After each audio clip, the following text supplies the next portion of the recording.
Certainly in the last couple of days. Dry but colder. We're still in the cold air here, mild air to the southwest, and the dividing line will be weather fronts. And it's along this dividing line we probably stand the greatest chance of seeing a little bit of snow through Christmas. So whilst a lot of places will be quite wet at times, quite unsettled, with some colder air to the north, though, that's where your best chances of seeing some snow. Take care. Canary Islands sponsors the weather.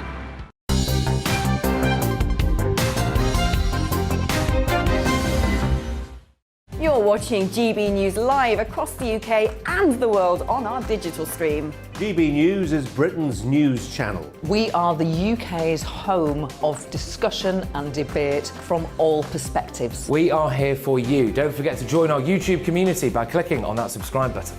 And if you want the GB News app, you can click and catch up on programmes anytime. We love to hear from you, so email us. gbviews@gbnews.uk. Thanks for being part of the GB News family. My name is Andrew Doyle. Join me every Sunday evening at 7 p.m. for Free Speech Nation. This is a show where we address current affairs and news stories of the week with the help of two wonderful comedian panellists. I brought in comics because I want to give it a lighter edge, and also they work for less. See you there.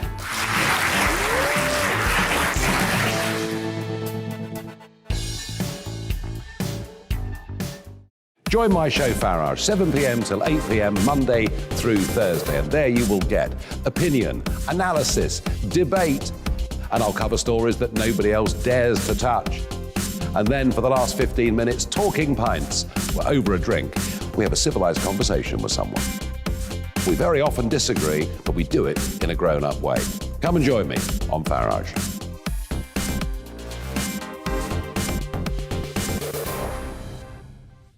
I'm Colin Brazier. I've reported from more than 70 countries around the world, covered wars from Afghanistan to Iraq, from Lebanon to the Balkans. I'm trying to bring that experience, that feel for events, to the studio. And something else. I'm ready to give an opinion. Today's stories with a spark. Brazier from 8 p.m. weekdays on GB News. Join us for Political Correction. We're here every Sunday to correct politics and put you, the people, back in charge. We talk about all areas of the United Kingdom, including Northern Ireland. Our debate goes way beyond the Westminster Village. It's about the real country. It's about your opinion. So please, we want you to tell us what you think. This is Political Correction. Every Sunday morning from 10 a.m. here on GB News.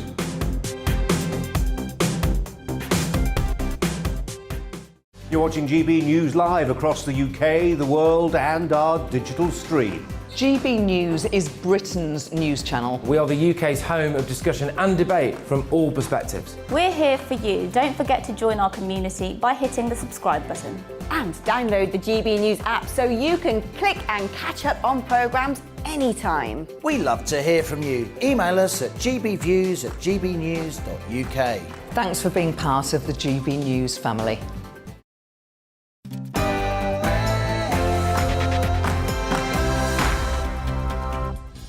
Good morning, everybody. You're watching To The Point on GB News with me, Patrick Christie's, and Inaya Falarin Iman. And we're here all the way through until midday. But, of course, you know the drill by now, with a show full of all those biggest stories and top topics. Yes, make sure you get in touch with your views as usual. gbviews@gbnews.uk. We'll be reading that out all throughout the show. But first, as usual, here's the latest news.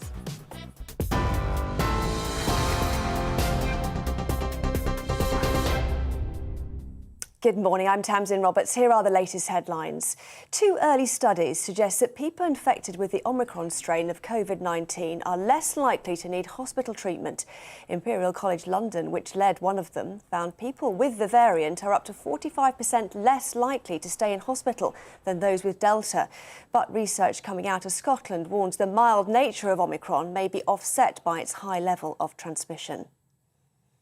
The Welsh Government is making £120 million available for businesses impacted by the spread of the Omicron variant. Businesses operating in the retail, hospitality, leisure and tourism industries, along with their supply chains, will be eligible for the funding. From Boxing Day, a revised version of Alert Level 2 is being introduced in Wales.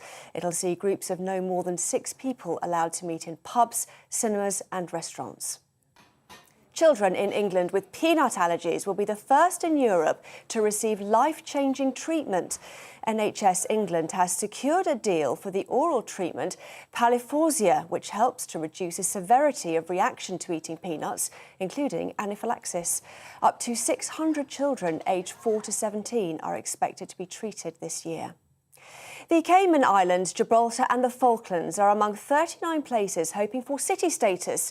A civic honours competition will see them all compete. It's the first time British overseas territories and Crown dependencies have been eligible to apply.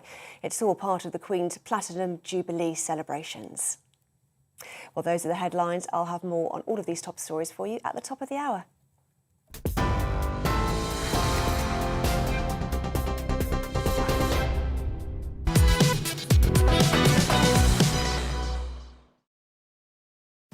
Good morning, you're watching To The Point on GB News with me, Anaya Falarin Iman and Patrick Christys. We've got a show full of all of the top stories and big discussions that you care about, so here's what's on the menu. Yes, well, recent studies show that Omicron appears to be milder than previous variants, but the studies come as daily COVID cases top 100,000 for the first time. So should we be imposing new restrictions across the UK? Let us know, GBViews, gbnews.uk. I think I can guess your response, but also, people, we've got a poll on the go very shortly. Do you think Boris got it right on Omicron? Indeed, well, government vaccine advisors say vulnerable primary school children should be offered a low-dose COVID vaccine, but should we be vaccinating children as young as 5 years old? Let us know your views. And with Christmas just around the corner, we'll be talking about mental health during the festive period and what we can do to look after ourselves and indeed each other. We have all that coming up and much more across the programme, so get in touch with your views as usual, gbviews at gbnews.uk. But first, Patrick gives his views on the latest data showing Omicron is milder than previous COVID variants.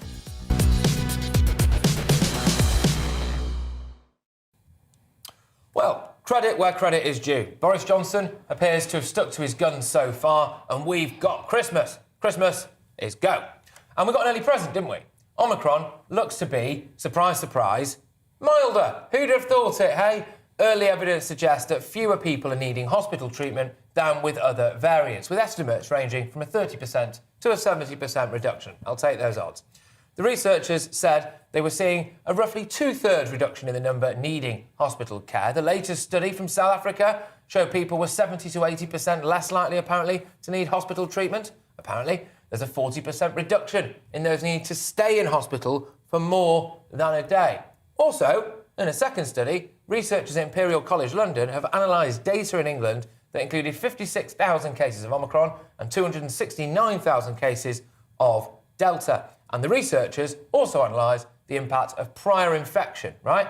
And they found that those infected with Omicron after a previous infection were apparently 50 to 60% less likely to be hospitalised compared with people with no previous documented infection. It's layers upon layers of relatively decent news here, ladies and gentlemen. Obviously, there's still a long way to go, but hey, it looks like this could be the answer, the key to freedom. Dare I say it, the end of the pandemic. Just whisper that quietly. Anyway, in short, it looks like if you get Omicron, you don't get as sick, and you're less likely to end up in hospital and less likely to stay in hospital for a long time, which means, ladies and gents, the NHS should not be overwhelmed, which also means no need for any more restrictions, in my opinion anyway. Until another variant comes along and scares the living heck out of us, of course, that is. And fair play to Boris Johnson, again, for not going over the top with the old rules and regs. Mark Drakeford in Wales has been exposed again, hasn't he? I think the rules in Wales are insane. As it stands, you will get fined if you go into the office, but you can still go to the pub. So you could move your entire office to the pub and work from there, and that would be okay, but the second you nip into your workplace to pick up your laptop charger, you're a criminal. The booster jab rollout has also been a triumph so far as well, hasn't it? Despite Tony Blair's best efforts, he called the unvaccinated idiots. Isn't it funny how it's usually the lefties who are also the most authoritarian? We've mentioned Drakeford. I think it's fair to say, at least anyway, that under Blair, we probably have a two-tier society with massive restrictions now on the unvaccinated. Regardless of your personal views, for what it's worth, I have been jabbed, not that it's really anyone's business as far as I'm concerned, but the demonisation of those who haven't, I think, is deeply wrong. Calling people idiots is only going to make the unvaccinated less likely to go and get a jab. It will solidify their resolve. At the end of the day, if Tony Blair told me it was raining, I'd have to go outside and check. I know a lot of people will be isolating. I know a lot of people may have lost loved ones throughout this pandemic, and I'm very, very sorry about that. But you know what? It is a real pleasure, actually, to sit here today with Christmas just around the corner and be able to report that it really does look like there could be a light at the end of the tunnel. Merry Christmas, everyone.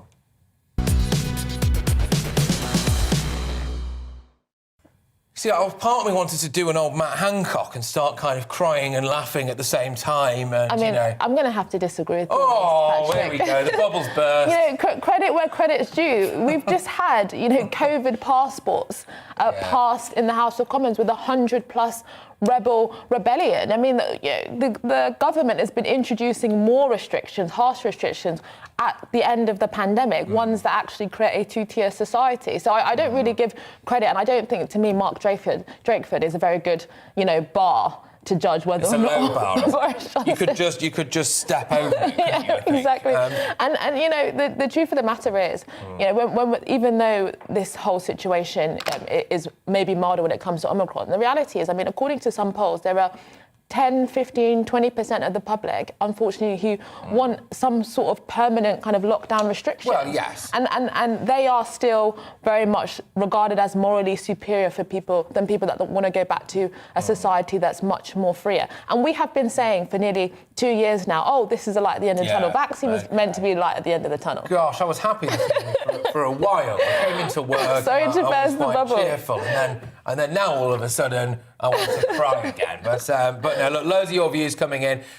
Seeing is believing. That's my not thing. that I'm particularly prone to hyperbole or exaggeration, as anyone would be aware of watching the show. But yeah, I think you're spot on in the sense that there have been massive things that Boris Johnson has got wrong. The vaccine passports was not a fan of. Am not a fan of. But at the moment, it does look as though maybe our response so far with Omicron in this sense could be OK. But we'll have to wait and see. Anyway, keep those views coming in, gbviews at gbnews.uk, and take part in our poll as well on Twitter. Yeah. Do you think Boris was right on Omicron?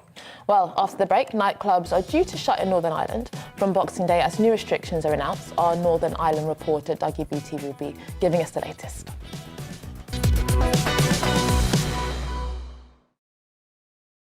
You're watching GB News live across the UK and the world on our digital stream. GB News is Britain's news channel. We are the UK's home of discussion and debate from all perspectives. We are here for you. Don't forget to join our YouTube community by clicking on that subscribe button. And if you want the GB News app, you can click and catch up on programmes anytime. We love to hear from you, so email us. gbviews at gbnews.uk. Thanks for being part of the GB News family. My name is Andrew Doyle. Join me every Sunday evening at 7 p.m. for Free Speech Nation. This is a show where we address current affairs and news stories of the week with the help of two wonderful comedian panellists. I brought in comics because I want to give it a lighter edge, and also they work for less. See you there.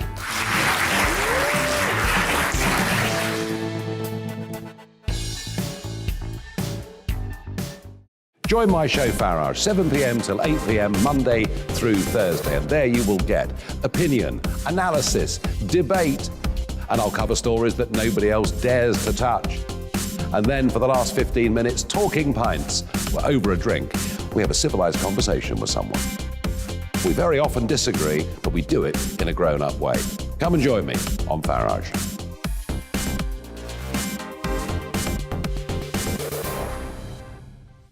I'm Colin Brazier. I've reported from more than 70 countries around the world, covered wars from Afghanistan to Iraq, from Lebanon to the Balkans. I'm trying to bring that experience, that feel for events, to the studio.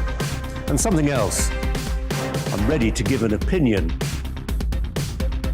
Today's stories with a spark.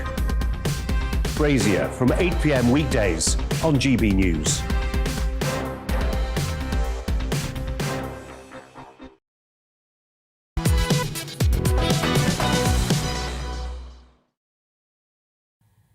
Welcome back. Well, 2 early studies suggest that people infected with the Omicron strain of COVID are less likely to need hospital treatment.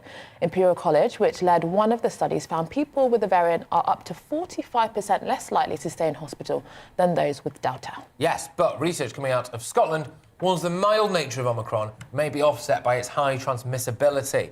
It comes as the number of daily COVID-19 cases hit more than 100,000 for the first time in the UK. Government advisors on vaccines have said that vulnerable primary school children, those aged between 5 and 11, should be offered a low-dose COVID vaccine. The lower dose has just been approved for the use in the UK after being deemed safe and effective. However, a decision on vaccinating all 5 to 11-year-olds has not yet been made. Where do you stand on this, ladies and gentlemen? It's always a very, very, very contentious issue, isn't it? GBviews at gbnews.uk. Do you think that kids, those 5 to 11 years old, should be getting the jab? I mean, the JCVI, didn't they? They came out and said that they didn't particularly think there was much of a need to vaccinate kids. Yeah, I mean, I think from my understanding, and I'm not an expert on this at all, but I think if there are kids that have comorbidities and are vulnerable and currently they're not allowed to get the vaccine because they don't meet the minimum age threshold, then that could be allowing certain children to be at risk when they could actually have a vaccine, and that would lower their risk of developing serious illness. I know it's an unbelievable tiny minority of children, but I think the vaccine seems to be, given that it's been given to hundreds of millions of people, relatively safe, then I don't see really what the problem is. Well, I mean, I worry a little bit about... I worry a little bit about the long-term data elements of it, of course, but yes, it's important to say it all does seem relatively OK at the moment, to say the least. But I'm concerned as... I was interviewing someone who's an Austrian journalist, actually, the other day, and he was saying that there are some schools now in Austria and in Germany as well where the children have to stand at the front of the class and deliver their vaccine status, right? Oh, and I was there. In front of the class, yes. There you go. Good day. And and I think that's absolutely shocking, isn't it? Well, I mean, I think there are a lot of claims. I think if that is happening, I'm sure overwhelmingly, people would find that to be too far. And I do think there has been examples that have been shown that's totally too far. But in terms of the vaccinating kids, I think it's a parent's decision. I do generally trust parents, and I think that they will know what's best for their family and child. And I really don't see a big problem with it. No, well, let us know what you think, obviously. GBviews at gbnews.uk. But, look, business leaders in Northern Ireland have slammed the country's new COVID restrictions as unacceptable and unforgivable. Stormont ministers announced yesterday that nightclubs will close from Boxing Day after its highest daily increase in coronavirus cases was recorded. Yes, our Northern Ireland reporter, Doogie Beattie, has the story. This intervention is informed by the medical and scientific advice, and it takes account of the wider economic and societal impacts. So from the 27th of December, we are asking people to limit mixing to a maximum of 3 households. There'll be guidance in terms of emphasising the importance of working from home where possible, and that's going to be strengthened. There will be a legal requirement for businesses to take reasonable measures to achieve 2-metre social distancing in office spaces or where that cannot be achieved to provide alternative mitigations. We will be encouraging regular workplace testing, and that's going to be strongly encouraged. The requirements around face coverings will be strengthened. There will be a legal duty on businesses to take all reasonable steps to minimise the transmission of COVID. There will be a requirement to be seated in indoor hospitality venues, and a maximum of 6 people can be seated together in an indoor hospitality venue. And from 6 a.m. on the 26th of December, nightclubs will be closed. Indoor dancing and indoor standing events will not be allowed. Michelle O'Neill, the Deputy First Minister, spelling out the new regulations. Nightclubs have been open for just 7 weeks, after being closed for 87. The hospitality sector has took the financial hit once more, but just how bad is it? Pre-COVID, we're Northern Ireland's 4th largest private sector employer. By 1/3 of all Northern agri-food, account for 2/3 of tourism spend. Today, we estimate just in the Christmas period alone, our industry has lost between 250 to 300 million. That's the money that carries us through January and February. We are officially open, but effectively closed. It's just not hotels and bars that will suffer. The supply chain is vast and planning for pricing essential. Well, my job as I own and run this business is we've got to set plans. We think about how we're going to sell in the next 12 months or the next 3 years. So we're used to that. So the constant stop-start nature of the last 22 months has been so difficult for me. It's been really difficult for my 650 staff, but also my 4,000 customers, as they've had to stock up, lose stock, and it's the in-out, stop-start nature I think has been the hardest.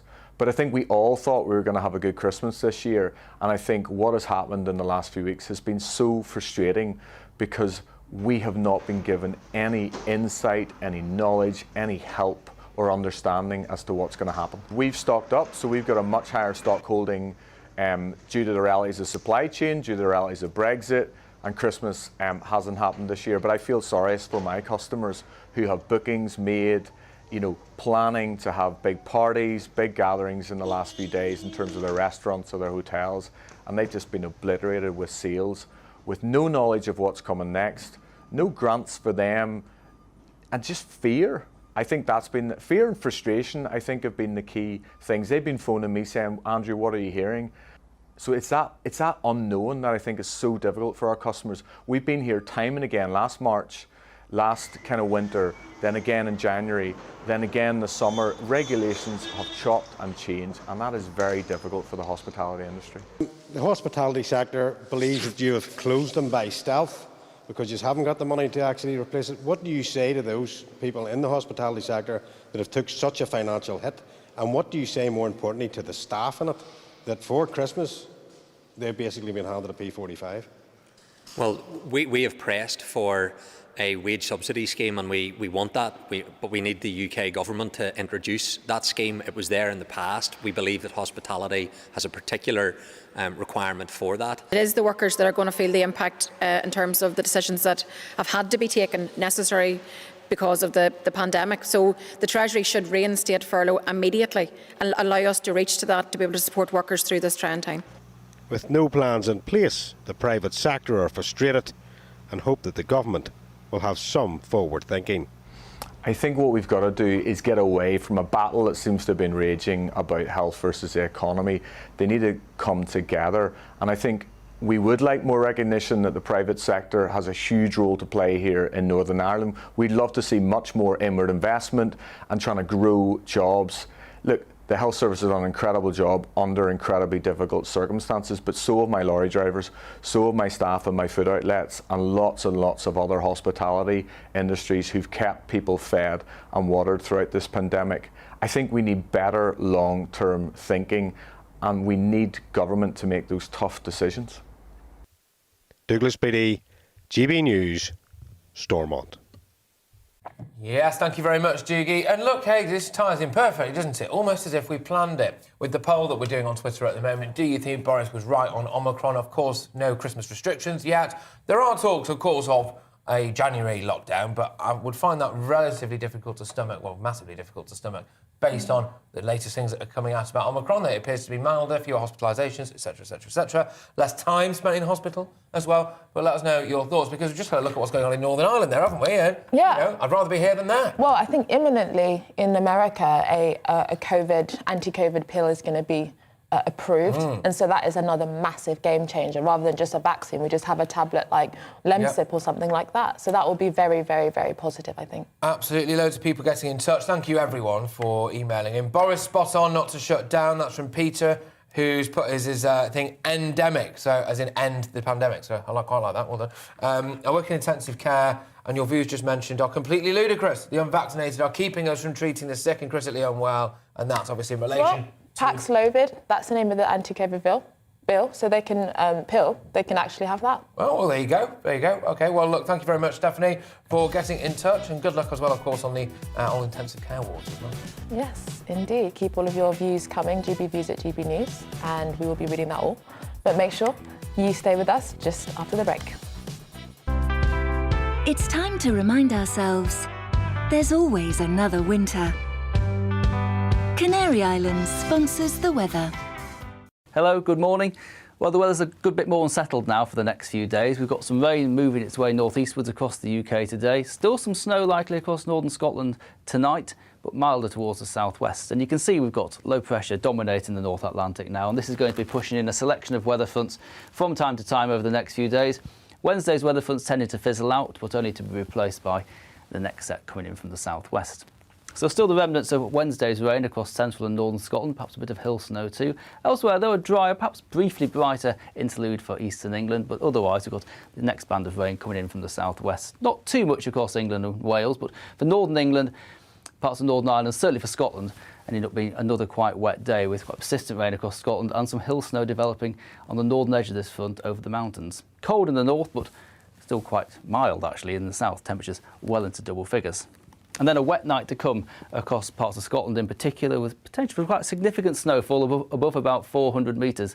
So something to bear in mind if you're travelling in that part of the world. Elsewhere though, we should see another drier interlude with a few clear spells coming through from time to time, and now with some damp ground, potentially for some fog patches as well. But on the whole, it will not be as cold on Christmas Eve morning as it has been for some recent mornings.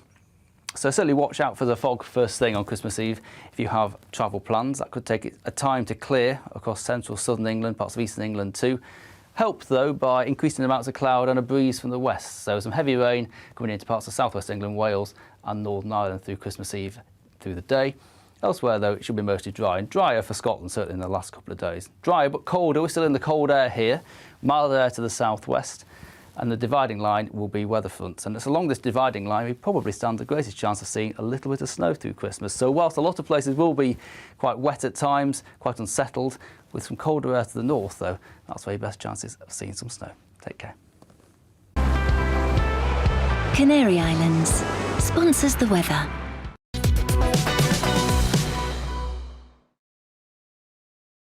You're watching GB News live across the UK and the world on our digital stream. GB News is Britain's news channel. We are the UK's home of discussion and debate from all perspectives. We are here for you. Don't forget to join our YouTube community by clicking on that subscribe button.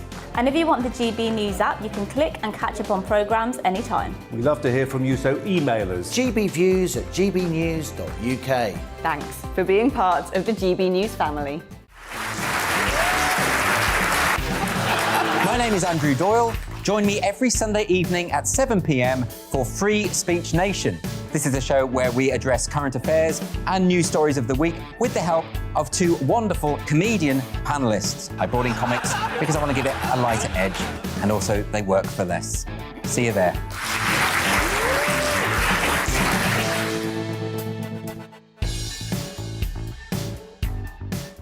Join my show Farage, 7 p.m. till 8 p.m. Monday through Thursday, and there you will get opinion, analysis, debate, and I'll cover stories that nobody else dares to touch. And then for the last 15 minutes, talking pints. We're over a drink. We have a civilised conversation with someone. We very often disagree, but we do it in a grown-up way.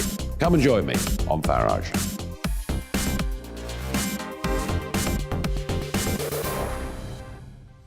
I'm Colin Brazier. I've reported from more than 70 countries around the world, covered wars from Afghanistan to Iraq, from Lebanon to the Balkans. I'm trying to bring that experience, that feel for events, to the studio. And something else. I'm ready to give an opinion. Today's stories with a spark. Brazier from 8 p.m. weekdays on GB News.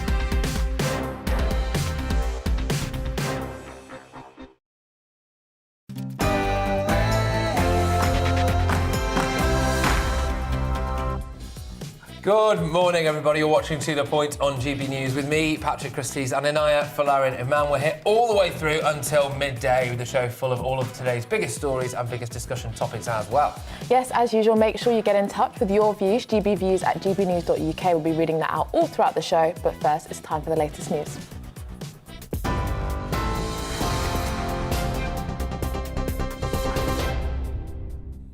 Good morning, I'm Tamsin Roberts. This is your news at 10 o'clock. Two early studies suggest that people infected with the Omicron strain of COVID-19 are less likely to need hospital treatment. Imperial College London, which led one of the studies, found people with the variant are up to 45% less likely to stay in hospital than those with Delta. But research coming out of Scotland warns the mild nature of Omicron may be offset by its high level of transmission. The latest government data has recorded over 106,000 new daily COVID-19 cases. Dr. Andrew Preston told GB News there's still many unknowns about the new variant. does appear, at least in the cases we've seen, as you've just stated, that you do have a reduced risk of ending up in hospital if you do catch Omicron. But on the flip side, you've got a far greater risk of catching it in the first place. So how those two balance out as it spreads through into the older population, those with comorbidities, we still just don't know, I'm afraid. Meanwhile, Labour is calling for the government to act urgently to support the theatre industry. Shadow Culture Secretary Lucy Powell told GB News the government's insurance policy isn't robust enough. The government's insurance scheme, a very expensive scheme that it set up many months ago for the live event sector, had that covered all aspects of potential sort of COVID interruption, not just the eventuality of a national lockdown. And many of these productions could have found themselves covered by insurance, which is what you would expect if a theatre show has to be cancelled due to an outbreak of a virus across the crew. The Welsh Government is making £120 million available for businesses impacted by the spread of the Omicron variant. Businesses operating in the retail, hospitality, leisure and tourism industries, along with their supply chains, will be eligible for the funding. From Boxing Day, a revised version of Alert Level 2 is being introduced in Wales. It'll see groups of no more than 6 people allowed to meet in pubs, cinemas and restaurants. The 2-metre social distancing rules are set to return in public places and workplaces. Children in England with peanut allergies will be the first in Europe to receive life-changing treatment. NHS England has secured a deal for the oral treatment Palifausia, which helps to reduce the severity of reaction to eating peanuts, including anaphylaxis. Up to 600 children aged 4 to 17 are expected to be treated this year. Currently, peanut allergies affect 1 in 50 children in the UK. The jury deliberating the fate of Ghislaine Maxwell has been sent home for the Christmas holidays. It means the British socialite, who was born on December the 25th, will spend her 60th birthday in prison. Jurors ended their second full day of deliberations into the sex trafficking trial on Wednesday by requesting more transcripts of testimonies from the trial. The funeral for a 12-year-old schoolgirl who was stabbed to death is due to be held in Liverpool this morning. Ava White was killed following a Christmas light switch-on in the city centre on November the 25th. She was taken to Alderhay Children's Hospital after the attack, but police said she later died from catastrophic injuries. The UK car production saw its worst performance since 1984 last month, despite a surge in demand for electric cars. The Society of Motor Manufacturers and Traders said November was the 5th consecutive month of decline. It dropped by 28.7%. British production of electric and hybrid cars took a record share, accounting for around a third of all cars made. The Cayman Islands, Gibraltar and the Falklands are among 39 places hoping for city status. A civic honours competition will see them all compete. It's the first time British overseas territories and Crown dependencies have been eligible to apply. It's all part of the Queen's Platinum Jubilee celebrations. Well, you're right up to date. I'll have the latest headlines for you in half an hour. Now, though, it's back to the point.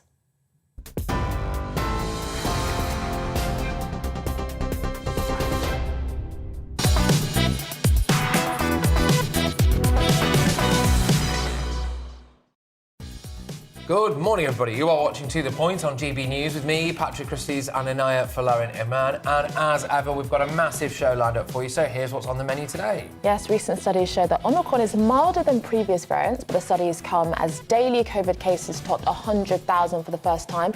So should we be imposing new restrictions across the UK?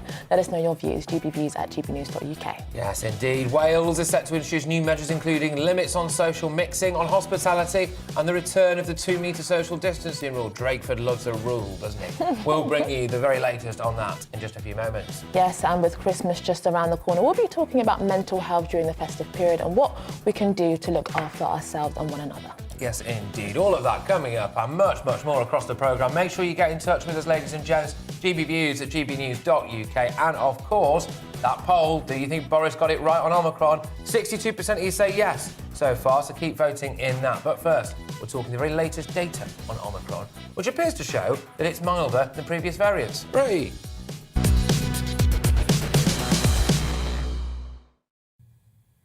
Well, two earlier studies suggest that people infected with the Omicron strain of COVID are less likely to need hospital treatment.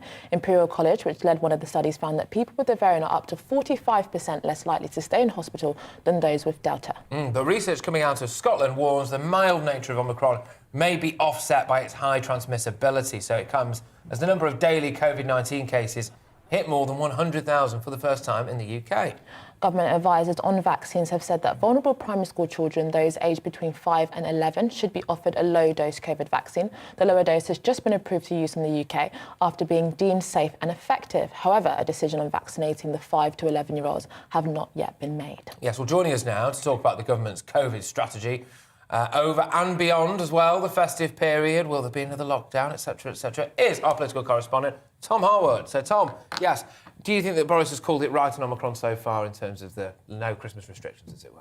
I think it's too early to say. It's some very encouraging preliminary data that we've seen out of Imperial and out of Scotland. Bit of a health check on the Scotland data, small sample sizes, so hard to know there. But with the Imperial data, it looks like this thing could be maybe half as mild. Of course, if you have something that's half as mild but twice as many cases, that's where you get into a bit of a problem, because it could be the same. Although I think the more significant news out over the last couple of days isn't so much that this is a milder disease. I think a lot of people had been expecting that. It's that the case numbers seem to have reached a bit of a plateau, particularly in London. And this is likely driven by people changing their behaviour. I mean, I'm sure that we have been reporting extensively on GB News over the last few days of all those cancelled bookings, of those hospitality industries that are really suffering right now, those cancelled shows, all that sort of stuff. That behaviour change seems to have been taking the peak off this wave of the virus and spreading it. Do you remember that original metaphor that Boris Johnson used right at the start of this pandemic? Squashing the sombrero. It seems like we may well have squashed that sombrero through voluntary action.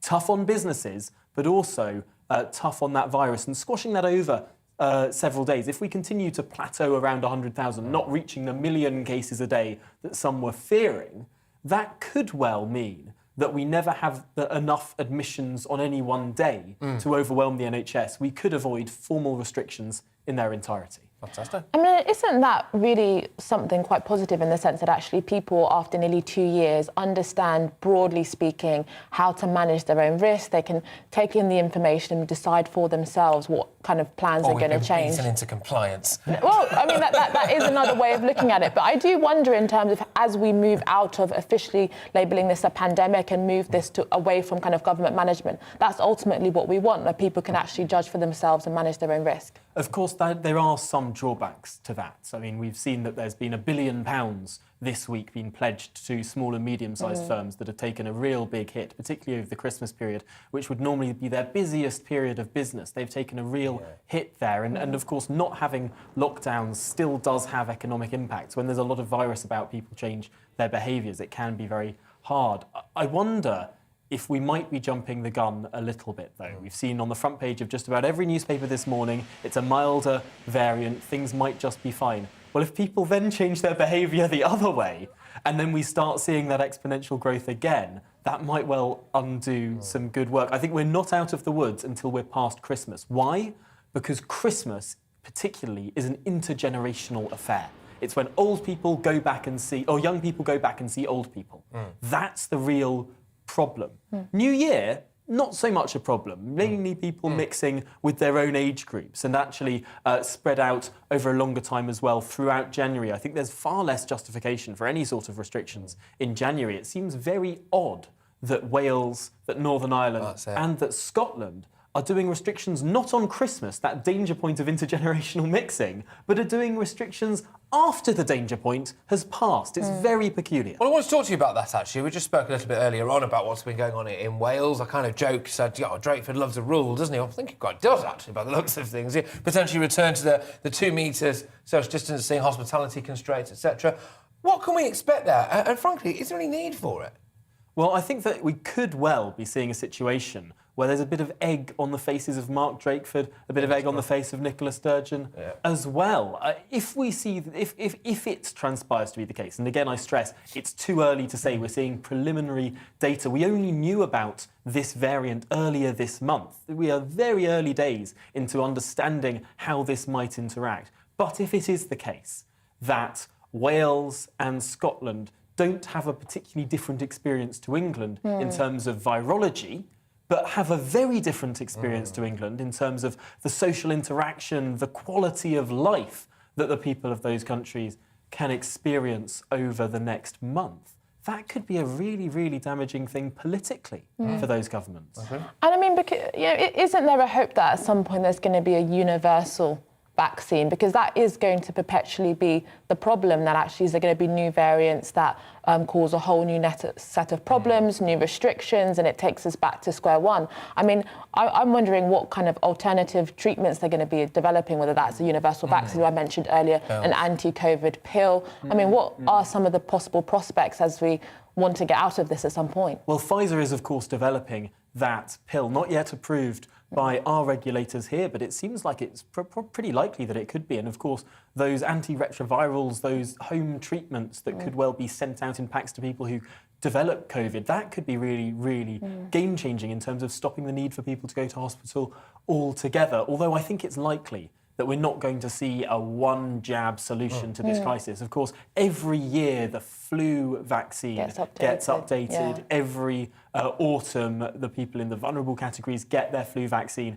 I think that basically forevermore, we are going to see the situation where the people in those categories go and get their flu jab in one arm and their COVID jab in the other arm. That's just the world we live in now.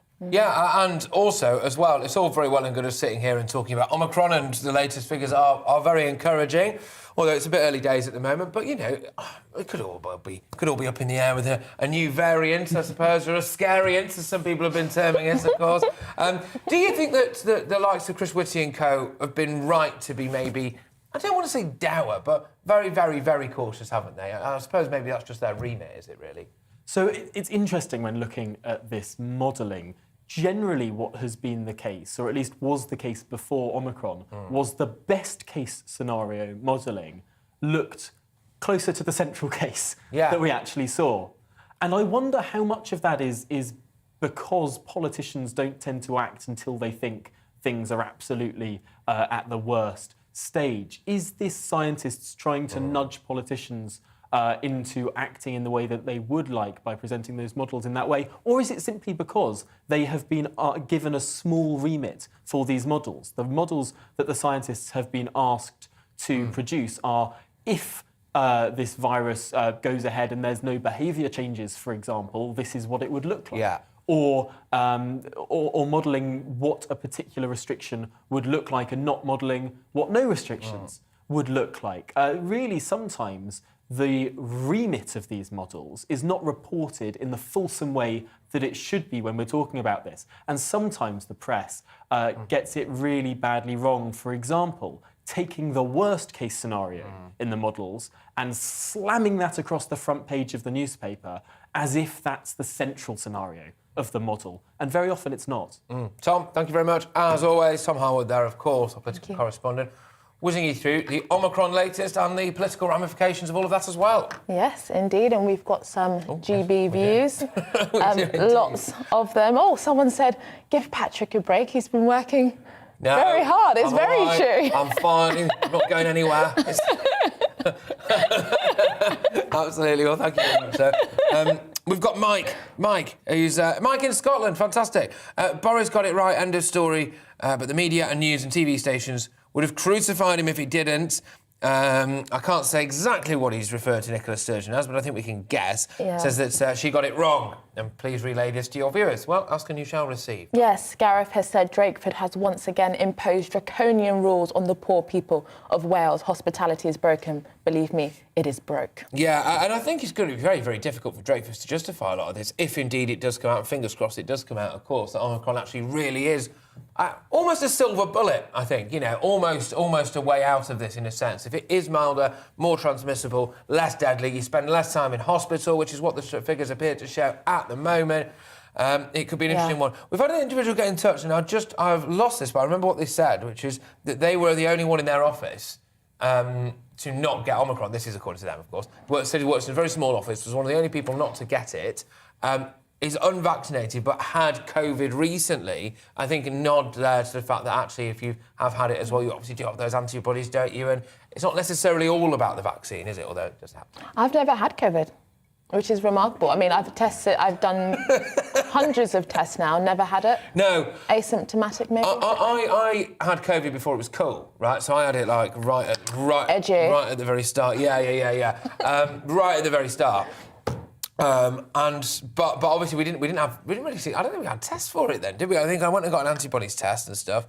So, but I know I've had it. But as far as I'm aware, I've not had it since. But you know, I think there's a bit of a there's a case obviously there that you know, that's obviously, you know, maybe people could have the old. Could have Omicron and not necessarily know about it. Obviously, I was joking when I said that you know, I had COVID before it was cool. But you know, there we go. Look, keep those messages coming in. Lots of you getting in touch. Pauline says, "I think Boris has played things right so far, and I hope he grows some and resists any advice to increase restrictions." Nice. I like your chutzpah. I think that's a good point. Look, you know, I've obviously been at times quite critical of Boris Johnson. I'm sure at times we all have, right? A bit. But on this one now, fingers crossed, it looks like he's got it right at the moment, and our poll would appear to suggest that the majority of you think that as well. Go to Twitter, GB News, sorry, obviously. Do you think Boris Johnson called Omicron right? So far, 63.1% of you think yes, he did. Well, you know, let's not forget vaccine passports. That's true. That is true. And he that was a very slim win for him there. But anyway, after the break, as we've been hearing, Wales First Minister Mark Drakeford has announced a range of new COVID restrictions due to kick in on Boxing Day. We'll be bringing you all of those details, but first, here's the weather. It's time to remind ourselves there's always another winter. Canary Islands sponsors the weather. Hello, good morning. Well, the weather's a good bit more unsettled now for the next few days. We've got some rain moving its way northeastwards across the UK today. Still some snow likely across northern Scotland tonight, but milder towards the southwest. And you can see we've got low pressure dominating the North Atlantic now, and this is going to be pushing in a selection of weather fronts from time to time over the next few days. Wednesday's weather fronts tended to fizzle out, but only to be replaced by the next set coming in from the southwest. So still the remnants of Wednesday's rain across central and northern Scotland, perhaps a bit of hill snow too. Elsewhere, though, a drier, perhaps briefly brighter interlude for eastern England, but otherwise we've got the next band of rain coming in from the southwest. Not too much across England and Wales, but for northern England, parts of Northern Ireland, certainly for Scotland, ended up being another quite wet day with quite persistent rain across Scotland and some hill snow developing on the northern edge of this front over the mountains. Cold in the north, but still quite mild actually in the south, temperatures well into double figures. And then a wet night to come across parts of Scotland in particular, with potential for quite significant snowfall above about 400 metres. So something to bear in mind if you're travelling in that part of the world. Elsewhere, though, we should see another drier interlude with a few clear spells coming through from time to time, and now with some damp ground, potentially for some fog patches as well. But on the whole, it will not be as cold on Christmas Eve morning as it has been for some recent mornings. So certainly watch out for the fog first thing on Christmas Eve if you have travel plans. That could take a time to clear across central southern England, parts of eastern England too. Helped though by increasing amounts of cloud and a breeze from the west. So some heavy rain coming into parts of southwest England, Wales and Northern Ireland through Christmas Eve through the day. Elsewhere though, it should be mostly dry and drier for Scotland certainly in the last couple of days. Drier but colder. We're still in the cold air here, mild air to the southwest. And the dividing line will be weather fronts. And it's along this dividing line we probably stand the greatest chance of seeing a little bit of snow through Christmas. So whilst a lot of places will be quite wet at times, quite unsettled, with some colder air to the north though, that's where your best chances of seeing some snow. Take care. Canary Islands sponsors the weather.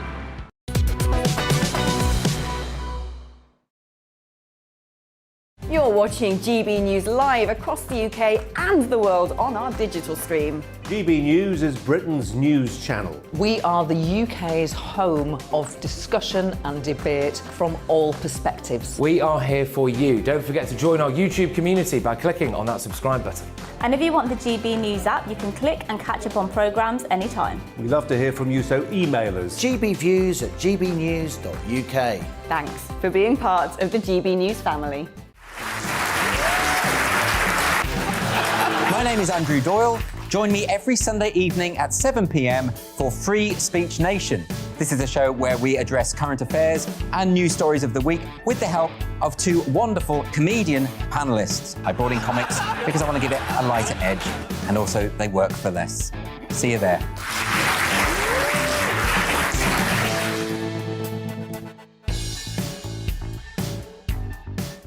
Join my show Farage, 7 p.m. till 8 p.m. Monday through Thursday, and there you will get opinion, analysis, debate, and I'll cover stories that nobody else dares to touch. And then for the last 15 minutes, talking pints. We're over a drink. We have a civilised conversation with someone. We very often disagree, but we do it in a grown-up way. Come and join me on Farage.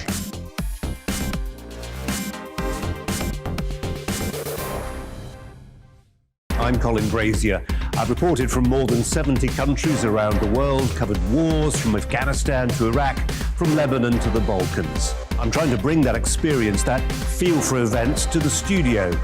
And something else, I'm ready to give an opinion. Today's stories with a spark. Brazier from 8 p.m. weekdays on GB News. Join us for Political Correction. We're here every Sunday to correct politics and put you, the people, back in charge. We talk about all areas of the United Kingdom, including Northern Ireland. Our debate goes way beyond the Westminster Village. It's about the real country. It's about your opinion. So please, we want you to tell us what you think. This is Political Correction. Every Sunday morning from 10 a.m. here on GB News.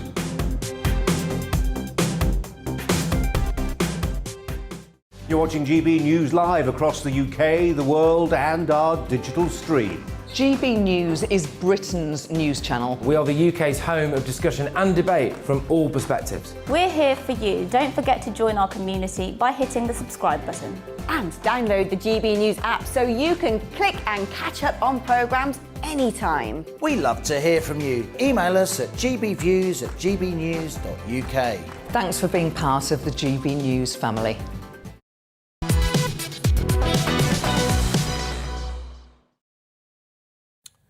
Yes, well, Wales has announced a new wave of restrictions and social limits to tackle Omicron variant of coronavirus. Now, Wales's First Minister, Mark Drakeford, has encouraged people to limit social mixing, but to take lateral flow tests if they do decide to meet others.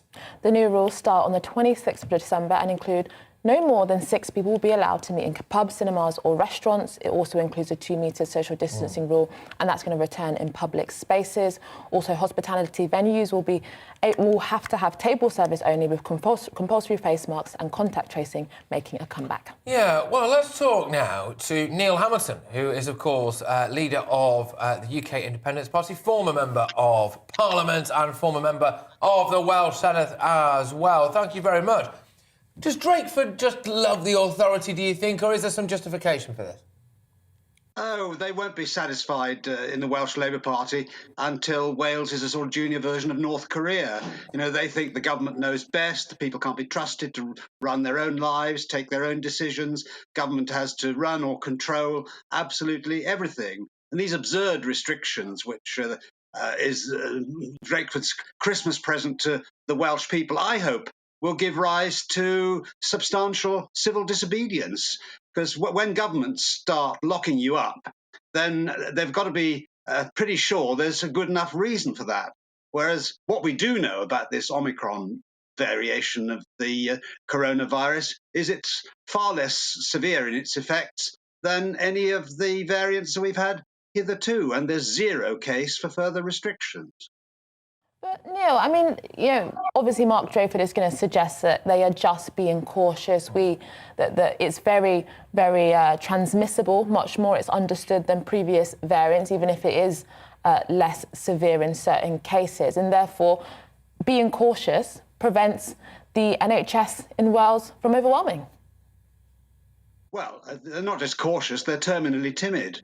And what we know is that even at the height of the coronavirus hysteria last winter, the National Health Service was not overrun, even in Wales, which has the worst NHS in the United Kingdom after 20 years of Labour government, because Wales has never known anything other than a Labour government since devolution was introduced in 1999. If we haven't got used after 2 years to the possibility that there might Neil, be I mean, some people have an been increase saying in the number of cases that need to be treated in hospital, then that says something about the government's ability to plan for health outcomes in a national health service. So it's a failure of government. Some people have been saying that some of the restrictions in Wales have almost been political in order to differentiate from other parts of the United Kingdom. But isn't what you're saying suggesting quite political? You're interpreting it in perhaps the most negative of terms. Yeah, I mean, I was a member of the Senate for 5 years, and on a whole range of nanny state issues, the Welsh government has been in the forefront of restricting what people can do with their lives, whether it's smoking, eating, drinking, now perhaps even breathing. Then, the Welsh Labour government has to be able to tell you what you can and can't do. England is a paradise in comparison with Wales, and that's saying something, isn't it? But these hysteria we've seen not just in relation to COVID, but over a whole range of issues like global warming, for example. It's exactly the same kind of syndrome. So-called experts making things up or having apocalyptic visions, which are very, very unlikely outcomes, and presenting them as though that's what's going to happen. It's interesting, though, Neil, isn't it? Because look, there's a lot of stuff there that I, perhaps am relatively aligned to in terms of I'm not a massive fan of restrictions. I think that's pretty obvious, right? However, I am constantly surprised by the amount of people I get emailing into this show every single day who. I'm not surprised about the fact that they call me an idiot, but I am surprised about the fact that a lot of people do actually want restrictions. A lot of people do actually want the people would be up for mandatory jabs. I had someone just today saying that anyone who's unvaccinated is indeed an idiot. They agree with Tony Blair. I never thought a GB News viewer would say that. So when it's not as simple. When they're in government in Wales, they've got to be the government for everyone, haven't they? Whereby the government has a key to your house, can lock you in and put bars on your windows, and you can sign up for it. Meanwhile, the rest of us can get on with life in a state of freedom. I don't mind people voluntarily locking themselves up. What I don't want is for them to lock me and other people up who don't want to be imprisoned in that way. The people of this country have suddenly got to realise the way in which their freedoms have been significantly curtailed in ways which we never had to endure, even in the Second World War, at the most negative period of the war. And for what? I was looking at the statistics worldwide for coronavirus this morning, as I do every morning. There are nearly 8 billion people in the world, and even on the alarmist basis on which statistics are collected, out of 8 billion people, only just over 5 million have died of or with COVID, and that figure has been pretty static now for months on end. So what we're dealing with here is not, in the grand scheme of human history, pandemics, something which is unprecedented. After all, the Black Death killed a third of the population of England in the mid-14th century. Delta, Omicron, and all the other variants together. Just very quickly to round this up. I mean, if you had your way, given that over 100,000 people in the UK have died from this, I mean, what would you have done faced with the challenge that Boris Johnson was faced with in early last year, with the modelling and the predictions that hundreds of thousands of people are going to die, and this is some of the options they can do to mitigate it? What would you have done? Well, I would have taken the advice of people like Professor Sunetra Gupta, the Professor of Epidemiology the Great at Barrington Oxford Declaration. University, Sir David Spiegelhalter at Cambridge, and many other signatories of the Great Barrington Declaration.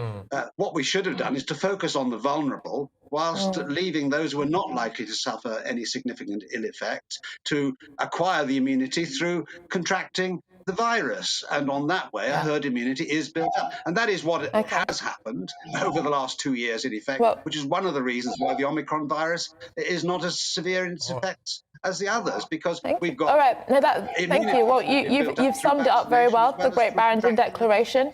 So thank you so much, Neil Hamilton, leader of the UK Independence Party, former Member of Parliament and former member of the Welsh Senate. It's fair to say a bit of a wild card as well, isn't it? Well, the thing is, I've always been very sympathetic with the Great Barrington Declaration, but the reality is, even if people are suggesting, well, you shield the vulnerable, but let everybody else get it, but even if people do not develop serious symptoms or die, if half the population are at home suffering from COVID for 2 weeks, then the economy collapses anyway. So I think, this idea that, there is all these alternative routes are just as easy and just as simple, I think that's not the case.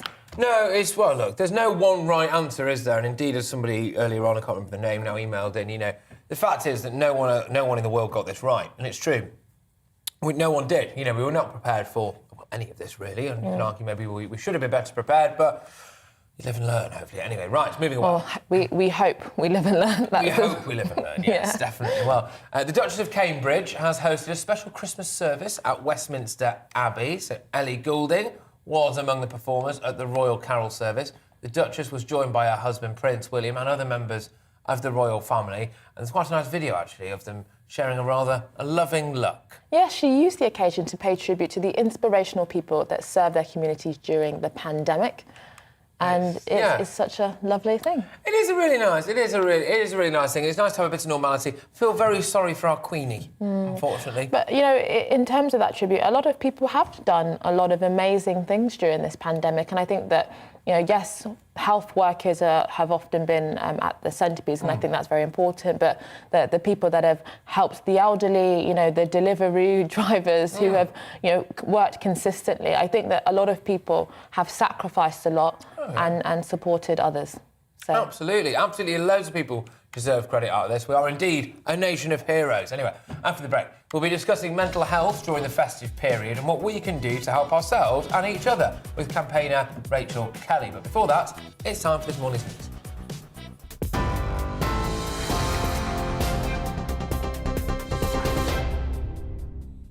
Good morning, I'm Tamsin Roberts. Here are the latest headlines. 2 early studies suggest that people infected with the Omicron strain of COVID-19 are less likely to need hospital treatment. Imperial College London, which led one of the studies, found people with the variant are up to 45% less likely to stay in hospital than those with the Delta variant.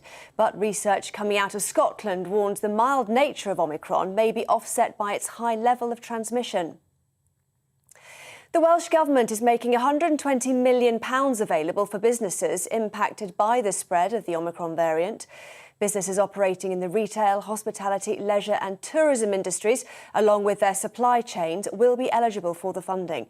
From Boxing Day, a revised version of Alert Level 2 is being introduced in Wales. It'll see groups of no more than 6 people allowed to meet in pubs, cinemas and restaurants. Children in England with peanut allergies will be the first in Europe to receive life-changing treatment. NHS England has secured a deal for the oral treatment Palliforsia, which helps to reduce the severity of reaction to eating peanuts, including anaphylaxis. Up to 600 children aged 4 to 17 are expected to be treated this year. Gibraltar, the Falklands and the Cayman Islands are among 39 places hoping for city status.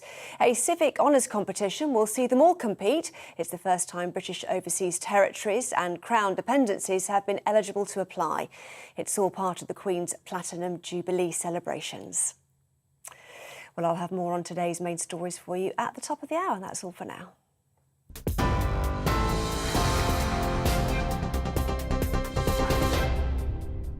You're watching GB News live across the UK and the world on our digital stream. GB News is Britain's news channel. We are the UK's home of discussion and debate from all perspectives. We are here for you. Don't forget to join our YouTube community by clicking on that subscribe button.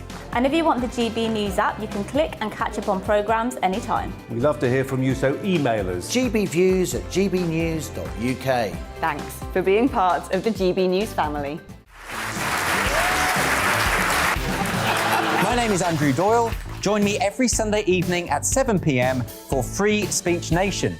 This is a show where we address current affairs and news stories of the week with the help of two wonderful comedian panellists. I brought in comics because I want to give it a lighter edge, and also they work for less. See you there.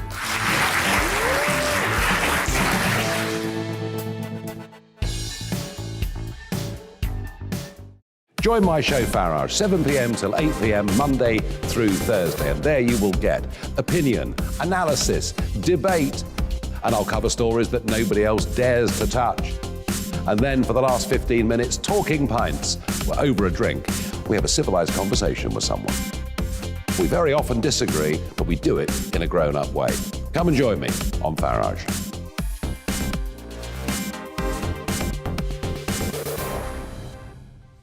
I'm Colin Brazier. I've reported from more than 70 countries around the world, covered wars from Afghanistan to Iraq, from Lebanon to the Balkans. I'm trying to bring that experience, that feel for events, to the studio. And something else. I'm ready to give an opinion. Today's stories with a spark. Brazier from 8 p.m. weekdays on GB News.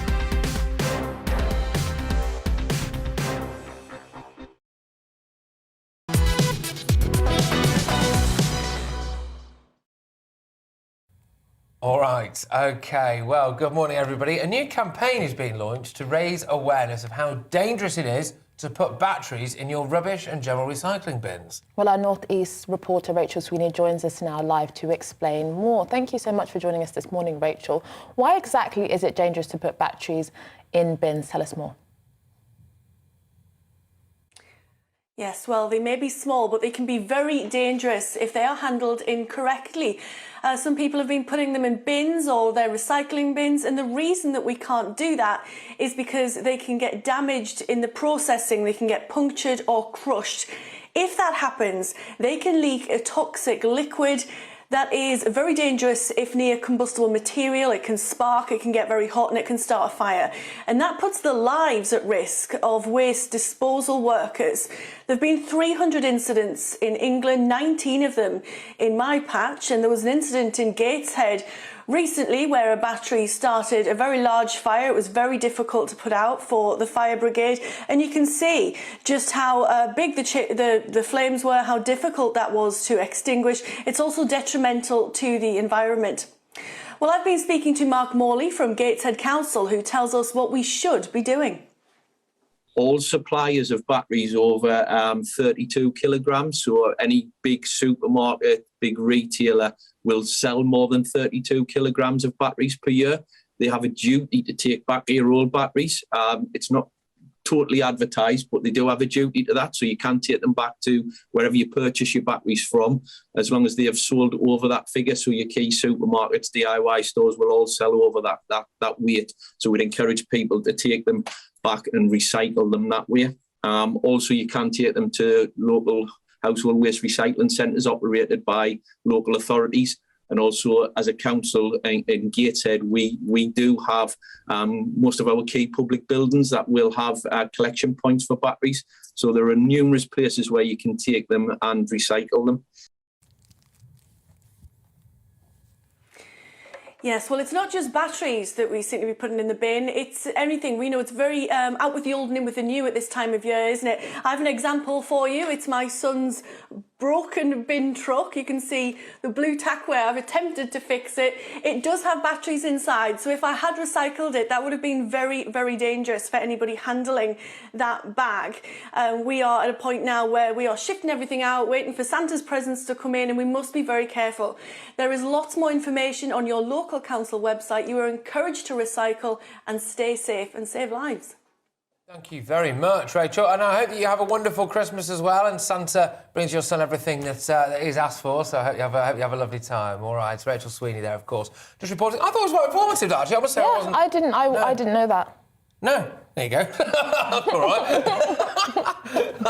Yeah, so it turns out batteries are deadly. Anyway, the festive period can be a difficult one for many of us, regardless of whether or not you celebrate Christmas itself. So Christmas can obviously bring financial burdens and social stresses.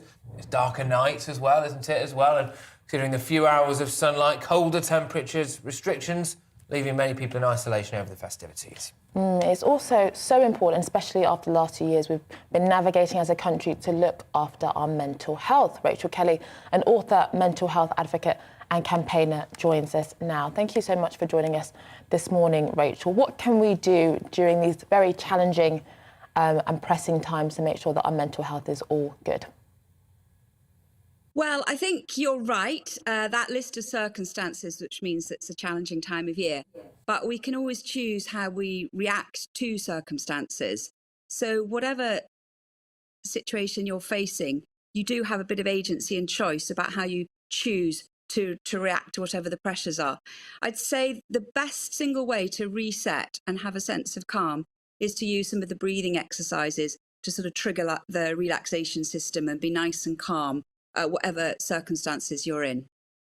I mean, one of the things that I often hear when I criticise COVID restrictions, some people say, well, you know, my parent generation, my grandparent generation, they had to go through World War I and II, and actually they weren't worried too much about many of the mental health discussions that we were talking about. They kind of got through it, they endured, and that was the mentality that took them through it. I mean, what do you think of that? That kind of stiff upper lip is really how you get through it, and not necessarily overly thinking about your internal mental state.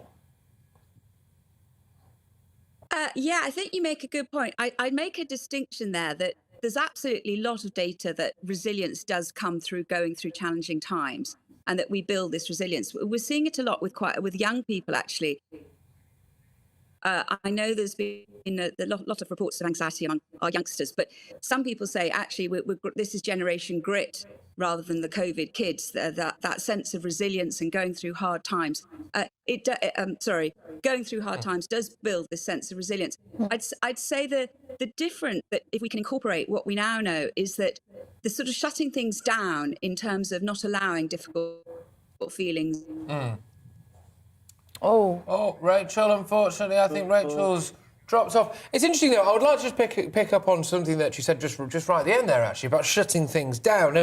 It's not to drag this or make it all about men or anything like that whatsoever, but there is a massive problem with male suicide in this country. Every single day, apparently, 12 men take their own lives. And there are issues, aren't there? Traditionally, anyway, I think, with men, the old stiff upper lip stuff. Yeah. But I think Rachel's back, actually. Rachel Kelly is back with us. Shall we have a look? Is she there? I hope she is. I think so. Hey! Yeah. Can't keep a good woman down. Yes. Right, sorry, you were saying, yes, carry on. That's a good example of trying not to be overly stressed by circumstances and just staying calm. We lost that connection. But I'm nice and calm. Yeah, so I think you got my point without me even saying it. That I take the point that going through difficult experiences does build resilience, but also not to take on board the sort of the shutting down of feelings. We know that actually allowing feelings fully is actually good for us, not necessarily acting on them. But just allowing them. What we resist persists.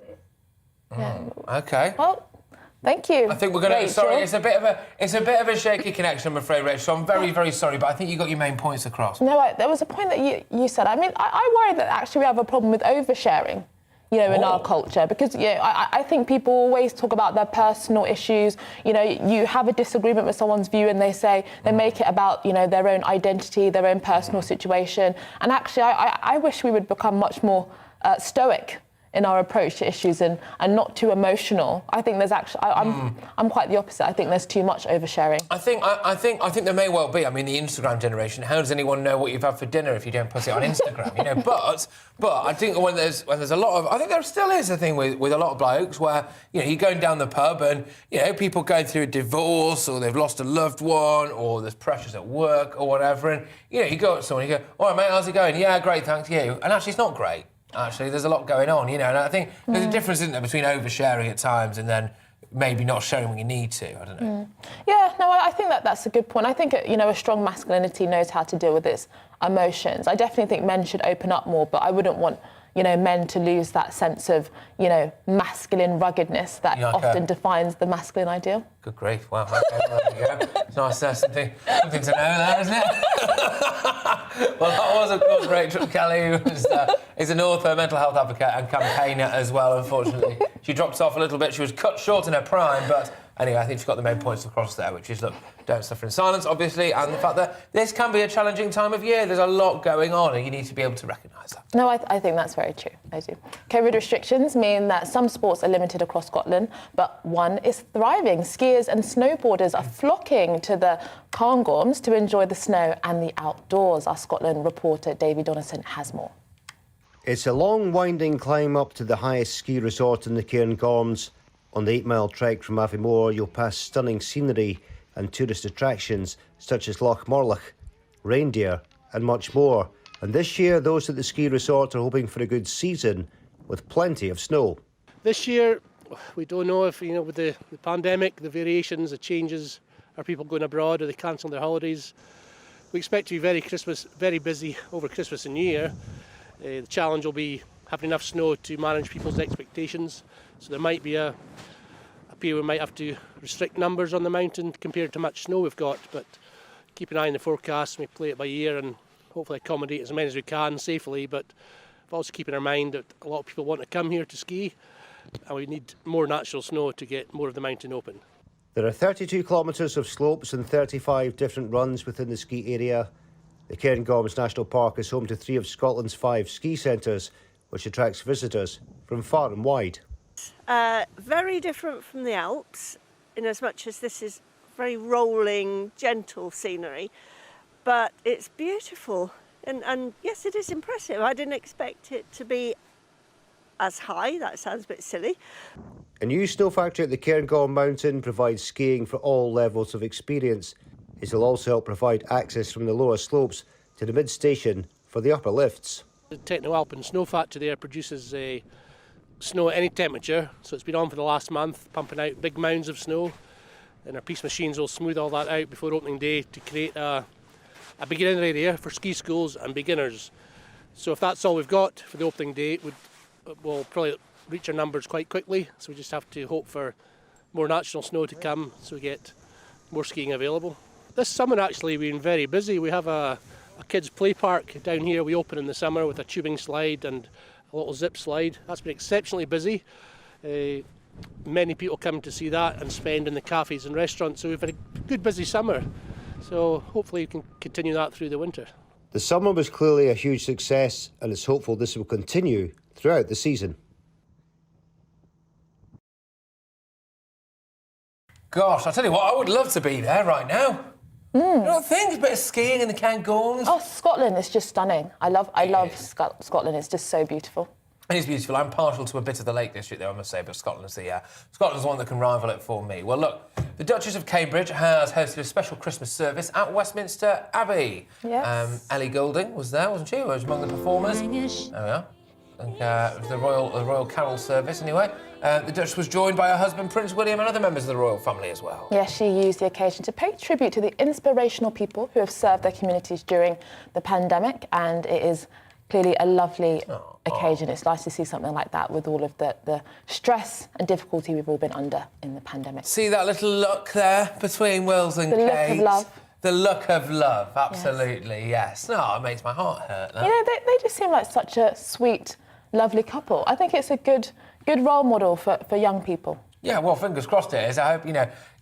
Oh, yeah, hopefully. Yeah, you don't behind closed doors. It's just like, what are you not taking the bins out again? But yeah, we'll never know. But yes, of course, I feel very sorry for the Queen. She's had to change her Christmas plans, hasn't she? Because Princess Anne's husband has got the Rona. No, it is sad. I mean, you know, what she's been through over the last year and a half has been such a challenge, but she's just been amazing, the way that she's handled it all. Yeah, I think so, and I think a real asset, isn't she, to us? And oh, goodness me, has she had a tough year? Boy, she definitely has. And I think, you know, she's through it all has led really from the front, hasn't she? With guidance, with strength, with hope, with stoicism. Yes, absolutely. Yeah. Certainly not oversharing.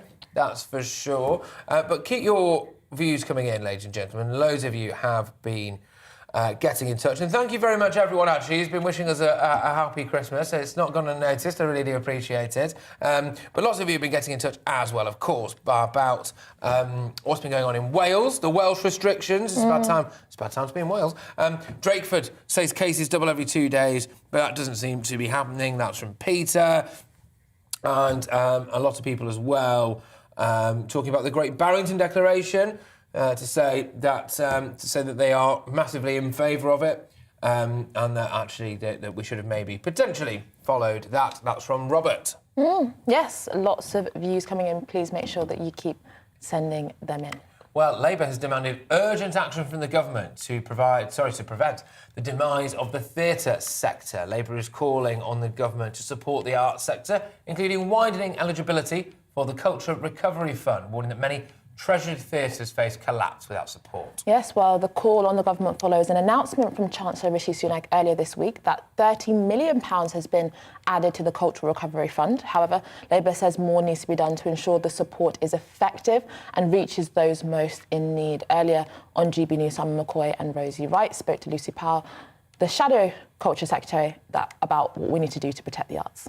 Not a huge amount of money, this £30 million pot that they put in, but they need to ensure that very quickly that gets to the our treasured institutions, our theatres, our orchestras, our music venues, right across the country, gets to them quickly and is open to individuals, so that freelancers for whom Christmas is often their boomtown of year, you can also access these funds as well. And we're all closely following these data points, aren't we, very, very closely? And yeah, I would say it is a fine judgment. I don't think we've been calling for more measures. What we've been calling for is more clarity, so that people know what the data points are and when that information might start to come available and what actions would follow or wouldn't follow. I don't think that's beyond the realms of what people can expect. So businesses who are trying to plan for a very busy New Year period, for example, people who are planning on travelling, the travel industry, people who've got plans to see family and friends. I don't think it's beyond the realms of the government to be able to say, these are the sorts of data points, these are the kind of criteria that we're looking at that change this very finely balanced situation. And I agree, it is a finely balanced situation. That will change it one way or the other. And these are the times that we're going to review that, and these are the consequences that would flow. A bit like last year when we had the roadmap. You remember the roadmap coming out. We had dates, we had criteria, we knew what potentially was coming when. And obviously this is a faster moving situation, but you could have a faster timetable if necessary. But at the moment, it's just a sort of stab in the dark, isn't it? And I think that the fear is that the Prime Minister has sort of lost his authority to be able to take the country with him on such a plan. And he can't actually take his own backbenchers with him either. So that's the issue, really. What I would like to know, what we don't have as an official opposition, and what the public don't have either, is what are all of those data points, not just from a public health point of view. So what kind of level of hospitalisations would be a cause of concern? What kind of hospitalisations of those who are vaccinated as opposed to unvaccinated? Data that we don't have access to. What kind of data point do we need to have about the severity of Omicron and so on versus Delta?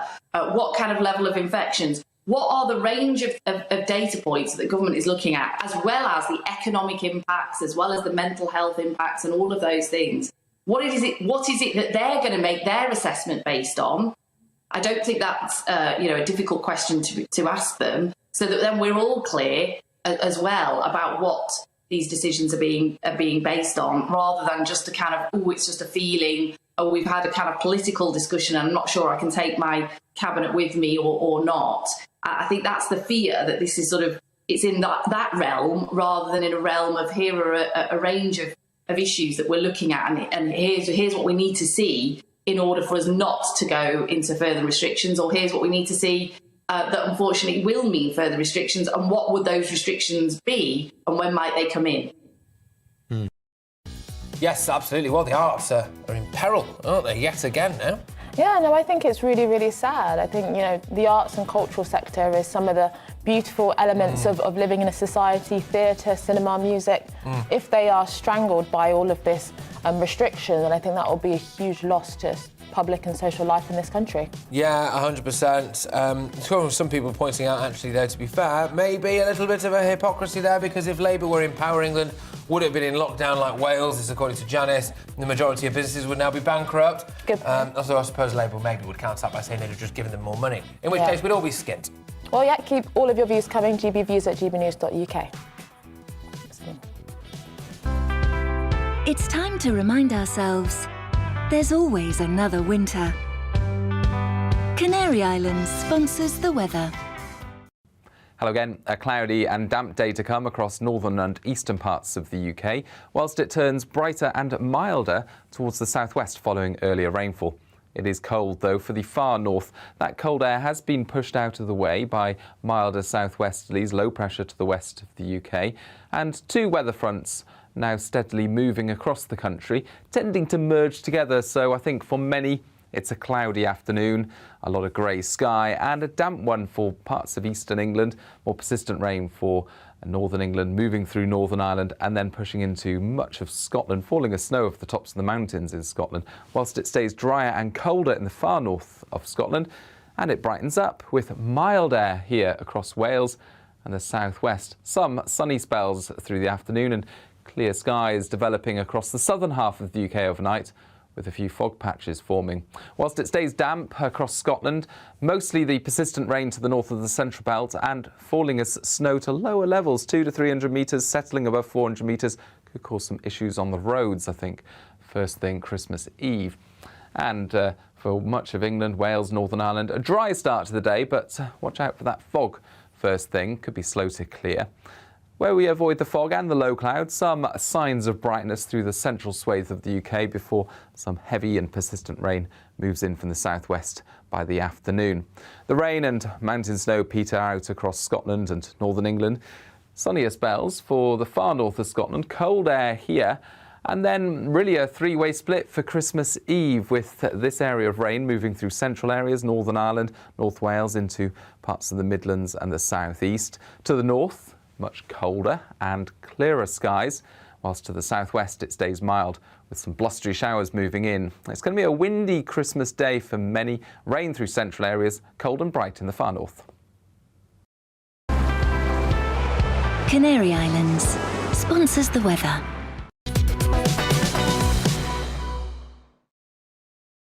You're watching GB News live across the UK and the world on our digital stream. GB News is Britain's news channel. We are the UK's home of discussion and debate from all perspectives. We are here for you. Don't forget to join our YouTube community by clicking on that subscribe button. And if you want the GB News app, you can click and catch up on programmes anytime. We love to hear from you, so email us. gbviews@gbnews.uk. Thanks for being part of the GB News family. My name is Andrew Doyle. Join me every Sunday evening at 7 p.m. for Free Speech Nation. This is a show where we address current affairs and news stories of the week with the help of two wonderful comedian panellists. I brought in comics because I want to give it a lighter edge, and also they work for less. See you there.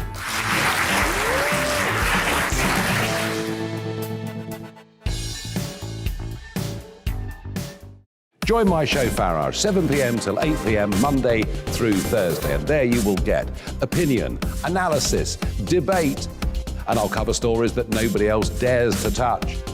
And then for the last 15 minutes, talking pints over a drink we have a civilised conversation with someone. We very often disagree, but we do it in a grown-up way. Come and join me on Farage.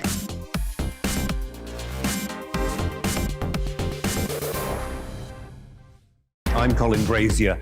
I've reported from more than 70 countries around the world, covered wars from Afghanistan to Iraq, from Lebanon to the Balkans. I'm trying to bring that experience, that feel for events, to the studio. And something else. I'm ready to give an opinion.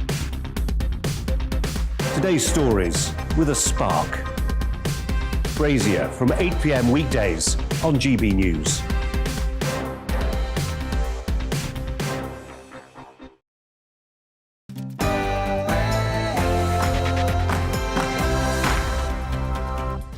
Yes, good morning everybody. You're watching To The Point on GB News with me, Patrick Christys and Inaya Folarin Iman, and we're here all the way through until midday, so just about another hour for you with all of the big topics. Yes, make sure you get in touch with your views. As usual, gbviews@gbnews.uk. We'll be reading that out all throughout the show, but first, here's the latest news.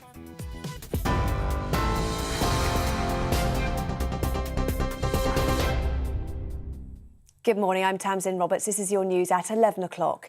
Two early studies suggest that people infected with the Omicron strain of COVID-19 are less likely to need hospital treatment.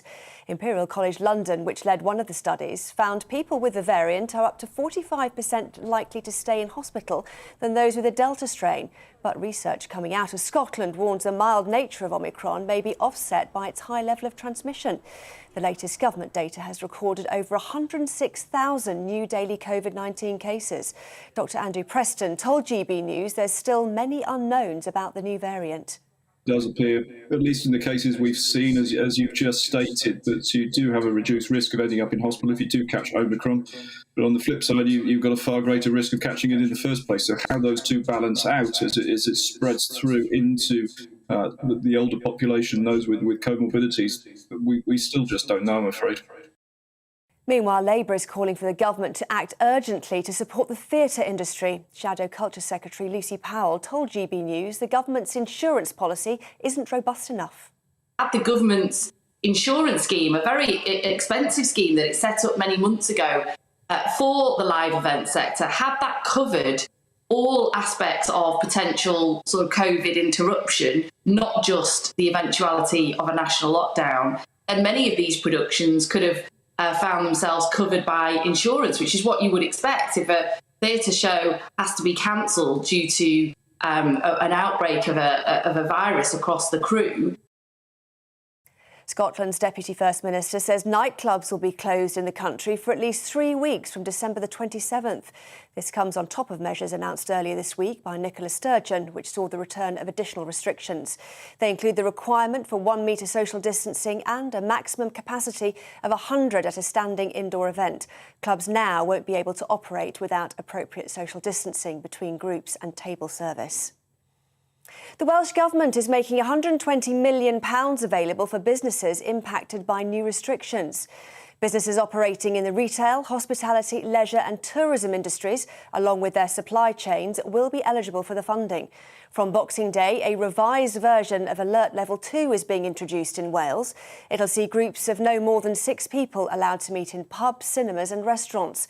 The 2 metre social distancing rules are set to return in public places and workplaces. Children in England with peanut allergies will be the first in Europe to receive life-changing treatment. NHS England has secured a deal for the oral treatment Palifausia, which helps to reduce the severity of reaction to eating peanuts, including anaphylaxis. Up to 600 children aged between 4 to 17 are expected to be treated this year. Currently, peanut allergies affect 1 in 50 children in the UK. Members of an organised crime group who stole thousands of pounds in a series of ram raid burglaries have been jailed. 5 men were sentenced after pleading guilty to conspiring to burgle 3 premises in Westminster last year. Officers were able to identify them by using evidence from hours of CCTV, phone records and automated number plate recognition. The funeral for a 12-year-old schoolgirl who was stabbed to death has been held in Liverpool this morning. Ava White was killed following a Christmas light switch on in the city centre last month. She was taken to hospital after the attack, but police said she later died from catastrophic injuries. UK car production saw its worst performance since 1984 last month, despite a surge in demand for electric vehicles. The Society of Motor Manufacturers and Traders said November was the fifth consecutive month of decline. It dropped by 28.7%. British production of electric and hybrid cars took a record share, accounting for around a third of all cars made. The Cayman Islands, Gibraltar and the Falklands are among 39 places hoping for city status. A civic honours competition will see them all compete. It's the first time British overseas territories and Crown dependencies have been eligible to apply. It's all part of the Queen's Platinum Jubilee celebrations.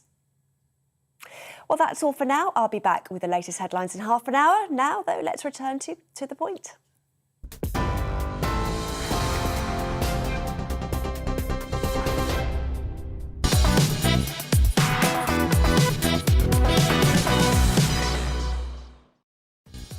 Good morning, you're watching To The Point on GB News with me, Anaya Folarin-Iman and Patrick Christys. We've got a show full of all of the big stories and big discussions that you care about today, so here's what's on the menu. Yes, indeed. Well, recent studies show that Omicron appears to be milder than previous variants, which is good news, isn't it? But the studies come as daily COVID cases topped 100,000 for the first time. So, should we be imposing new restrictions across the UK? We've got a poll running as well, so don't forget to take part in that. Do you think Boris Johnson got it right on Omicron? And you can email us, gbviews@gbnews.uk. Yes, and Wales is set to introduce new measures, including limits on social mixing, on hospitality, and the return to the 2-metre social distancing rule. We'll be bringing you the latest on that in just a few moments. Yes, indeed. Actress and comedian Dame Maureen Lipman has said that comedy is in danger of being wiped out due to fears from performers of being cancelled. What do you think? Are you afraid of what you can and cannot say? We will be speaking to comedian Leo Kearse about all of that. So that's coming your way shortly. Yes, we have all of that coming up and much more across the show. So make sure you get in touch with your views, gbviews@gbnews.uk. We'll be reading that all throughout.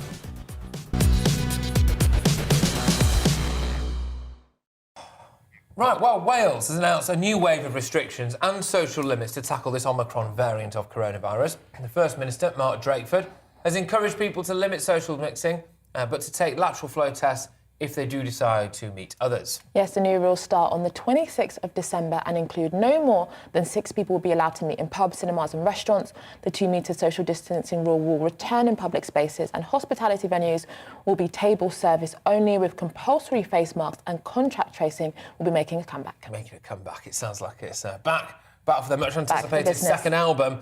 Anyway, Liz Perkins is a senior reporter at Wales Online. And she's with us now. Liz, thank you very, very much. What's the general mood music like in Wales on this? Because this comes the day after, the idea anyway, that thankfully, fingers crossed, it appears that Omicron might be milder than other variants. What's the mood music like on the ground? Well, I have to say that there really is a lot of anger today, especially in the hospitality sector. I mean, you can imagine they've really been hard hit during this crisis. And to have all these restrictions that seem to be levelled at their door is really, really difficult. I mean, you've got waiters and waitresses saying, look, if this is all happening, can I actually afford to pay for Christmas presents for my kids? It's really that stark. People are cancelling all sorts of different events in the run-up to Christmas as a consequence of this virus anyway. And now, like you say, having social distancing, having rule of 6, having table service, it's all compounding that situation. I mean, they're really, really tough rules right across the board. And I think the sense in Wales is, yes, we're going to have this on Boxing Day, but when is it actually going to end? Yeah, well, that's it, isn't it? It just seemed like a kind of a never-ending cycle of restrictions, doesn't it? Is this having any impact on Mark Drakeford's popularity? Maybe people like me live in a little echo chamber and I don't realise that actually, some people in Wales are clamouring for this kind of stuff. I think originally when the crisis first happened, Mark Drakeford was really popular in the way that he was conducting things. It was almost very clear that we had certain regulations in place. I mean, people didn't really know what was happening in terms of coronavirus. Nobody was really educated at that point in time. But as things have evolved, I mean, clearly people have been angry at what he's been saying and what he's been doing. But the reality is, I mean, he's got the majority in the Welsh government and he can continue to do impose these rules at the moment. but people are just not happy right now. I think if you've got the population saying, look, is this still going to be placed in February? You've got to say, well, we need clarity, we need data. We haven't had all the data to back all these decisions up. And, people need to be told exactly what they can expect now and going forward. Yeah, and I know there was a lot of previous anger as well, wasn't there, I think, about vaccine passports and the way that vote was conducted and the potential exclusion or otherwise whatever of an individual there. It does seem like Wales is going more out of step by the day with England, doesn't it? And do you think now a lot of Welsh people are almost maybe, for once anyway, maybe looking over to England and feeling a bit jealous?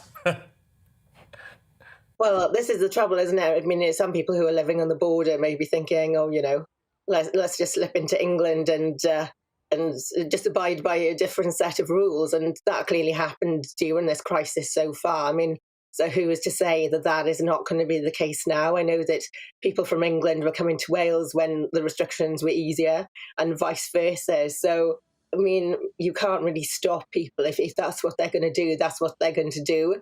And I'm sure there is a sense of envy.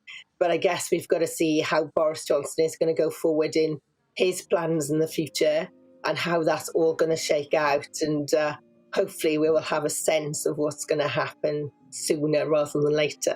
Yeah, indeed. And we had an individual on earlier, Neil Hamilton, off of politics, and he made a claim anyway about the state of the Welsh NHS, saying that it was worse really than others in the United Kingdom. Is there any real truth to that? Is that something maybe that Mark Draper's looking at now and thinking, goodness me, actually we really can't afford to let this thing get out of control? Maybe to the extent, I suppose, that we could in other parts of the UK. I think the thing is, a lot of these decisions seem to be driven by the NHS, whether you're in England, whether you're in Wales or whatever. I mean, it's all about bed capacity, isn't it? You're talking about bed blocking. We've got a situation in Wales at the moment where people who are bed blocking are being moved into private care homes just to try and ease the pressure on the NHS. I mean, you have had situations where there have been ambulances queuing outside hospitals in the peak of this crisis. And I know there was somebody I interviewed quite recently who said when he was taken in, there was 19 ambulances outside. And if he had waited, it would have taken him 9 hours to actually get in through the hospital door. And his family had to just take them himself, had to be taken by his family. I mean, it's just, that kind of scenario is something that's happened over COVID. Yes, the Welsh NHS does have its challenges, no doubt. But, I mean, is it any better in the rest of Britain? I'm not sure. It really feels like, bed capacity does need to be looked at right across Britain because, this is what's governing these rules. I don't think that we would have this situation right now if we did have a perfect NHS anywhere. Yeah. Well, thank you so much for joining us this morning, Liz Perkins, senior reporter at Wales Online, bringing us updates from Mark Draper's recent announcements about COVID. Yeah, I just wonder how much the goodwill of the Welsh public towards Mr Drakeford is going to last. But hey, I've been critical of Boris Johnson at times, like I said, I'm sure we all have, but, on this one, it does look as though Boris Johnson may have called Omicron right, and that's our poll.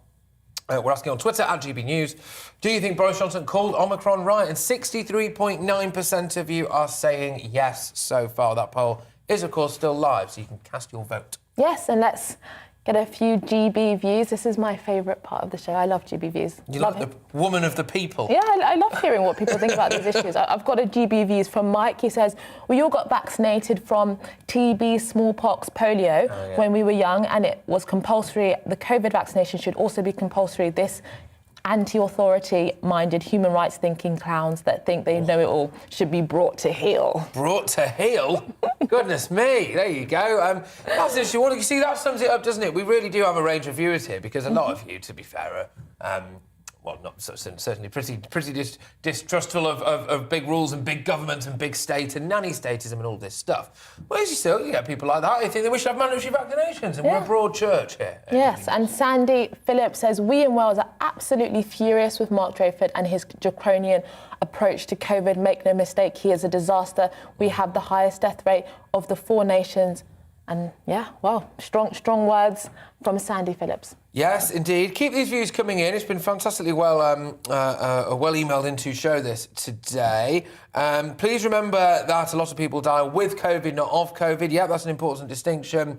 Apparently, all deceased are tested, and if COVID is noted as a positive test, and then it's put on their death certificate. And that is from Gerard. It's a really interesting point, that, isn't it? Because yeah, that was. Do you remember that time when we saw, we're the sick man of Europe, aren't we? We've got the worst death rate, and then it emerged the way that we were actually the vaccine program. The way we were actually casting or recording our deaths, I should say.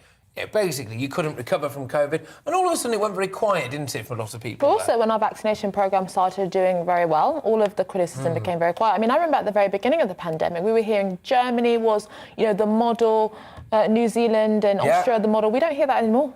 We do not hear that anymore. This has really changed my view on the world, right? Because Australia for me and New Zealand, I always had them down as some of my places where I thought, these are really chilled out. I said I'd like to go. I could see myself living there one day. Goodness me, not at all. I think that's a very interesting point. I think the perception of those countries has really shifted for a lot of people. As you said, it was chilled out, beach, Aussie. We all did the accent. It was pretty. It looked so idyllic. Yeah. And now, zero COVID strategy, indefinite lockdown, closing of borders indefinitely, it doesn't necessarily have that same idyllic picture that it once did. It's not, and I can't help but feel in a lot of these places, the leaders have really got the taste for it. You look at Jacinda Ardern now, and it's gone from, the zero COVID, obviously, as Niall was saying, and then you've got things like, right, we're going to ban smoking. So they would create a law now. I think it's anyone who's currently aged 14 will never be legally allowed to buy a cigarette for the rest of their lives. So you end up in a situation where one of them could be 47 years old and they have to ask a 49-year-old person to go and buy them some fags. I mean, I heard recently that income tax was meant to be temporary. So this is one of the things that I think a lot of lockdown skeptics have said from the beginning, that it's very difficult to get powers back when you give it up, because the whole mentality of security and protecting people and keeping them safe, well then some people say, well, why would you want to make us less safe by getting rid of restrictions? And then the goalpost then becomes significantly moved. And so I think that for those who want to maintain freedoms in this society, there's this big uphill struggle on one's hands. Yeah, I agree, and a lot of you are still getting in touch. We're asking our overarching question, really, was, do you think Boris Johnson has got it right on Omicron? Obviously, he's resisted the urge, anyway, to cancel Christmas, despite kind of threatening to for a while. There is potentially another lockdown around the corner, but we've been boosted today, haven't we? Hey, so I did that. By the fact that it looks as though Omicron is milder. Boris got it right, and that's according to Martin. And there's quite a lot of that going about, to be honest with you, at the moment today. Yeah, David Wood says the worst government are just playing politics. And I mean, again, that's not very... if people are now losing confidence and thinking that it's just political, then that's not very good for confidence in public health measures. Not at all. Right, now, after the break, is comedy at risk of being wiped out by cancel culture and political correctness? We're going to be speaking to comedian Leo Kearse, but first, how's your weather? It's time to remind ourselves there's always another winter. Canary Islands sponsors the weather. Hello again. A cloudy and damp day to come across northern and eastern parts of the UK, whilst it turns brighter and milder towards the southwest following earlier rainfall. It is cold, though, for the far north. That cold air has been pushed out of the way by milder southwesterlies, low pressure to the west of the UK, and 2 weather fronts now steadily moving across the country, tending to merge together. So I think for many, it's a cloudy afternoon, a lot of grey sky and a damp one for parts of eastern England, more persistent rain for northern England, moving through Northern Ireland and then pushing into much of Scotland, falling as snow off the tops of the mountains in Scotland, whilst it stays drier and colder in the far north of Scotland. And it brightens up with mild air here across Wales and the southwest. Some sunny spells through the afternoon and clear skies developing across the southern half of the UK overnight, with a few fog patches forming. Whilst it stays damp across Scotland, mostly the persistent rain to the north of the central belt and falling as snow to lower levels, 200 to 300 metres, settling above 400 metres, could cause some issues on the roads, I think, first thing Christmas Eve. And for much of England, Wales, Northern Ireland, a dry start to the day, but watch out for that fog first thing, could be slow to clear. Where we avoid the fog and the low clouds, some signs of brightness through the central swathe of the UK before some heavy and persistent rain moves in from the southwest by the afternoon. The rain and mountain snow peter out across Scotland and northern England. Sunnier spells for the far north of Scotland, cold air here, and then really a three-way split for Christmas Eve, with this area of rain moving through central areas, Northern Ireland, North Wales, into parts of the Midlands and the southeast. To the north, much colder and clearer skies, whilst to the southwest it stays mild with some blustery showers moving in. It's going to be a windy Christmas day for many, rain through central areas, cold and bright in the far north. Canary Islands sponsors the weather.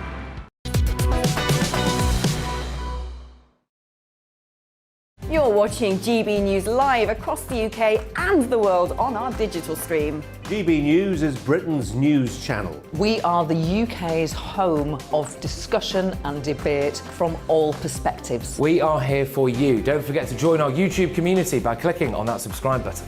And if you want the GB News app, you can click and catch up on programmes anytime. We love to hear from you, so email us. gbviews@gbnews.uk. Thanks for being part of the GB News family.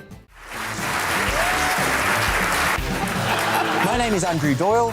Join me every Sunday evening at 7 p.m. for Free Speech Nation. This is a show where we address current affairs and news stories of the week with the help of two wonderful comedian panellists. I brought in comics because I want to give it a lighter edge, and also they work for less. See you there.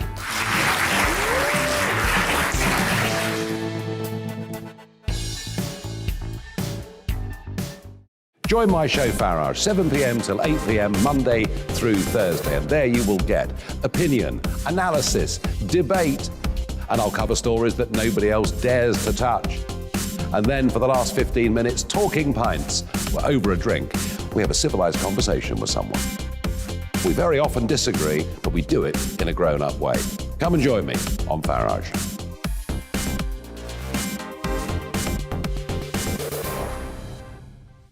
I'm Colin Brazier. I've reported from more than 70 countries around the world, covered wars from Afghanistan to Iraq, from Lebanon to the Balkans. I'm trying to bring that experience, that feel for events, to the studio. And something else, I'm ready to give an opinion. Today's stories with a spark. Brazier from 8 p.m. weekdays on GB News. Join us for the Political Correction. We're here every Sunday to correct politics and put you, the people, back in charge. We talk about all areas of the United Kingdom, including Northern Ireland. Our debate goes way beyond the Westminster Village. It's about the real country. It's about your opinion. So please, we want you to tell us what you think. This is the Political Correction. Every Sunday morning from 10 a.m. here on GB News.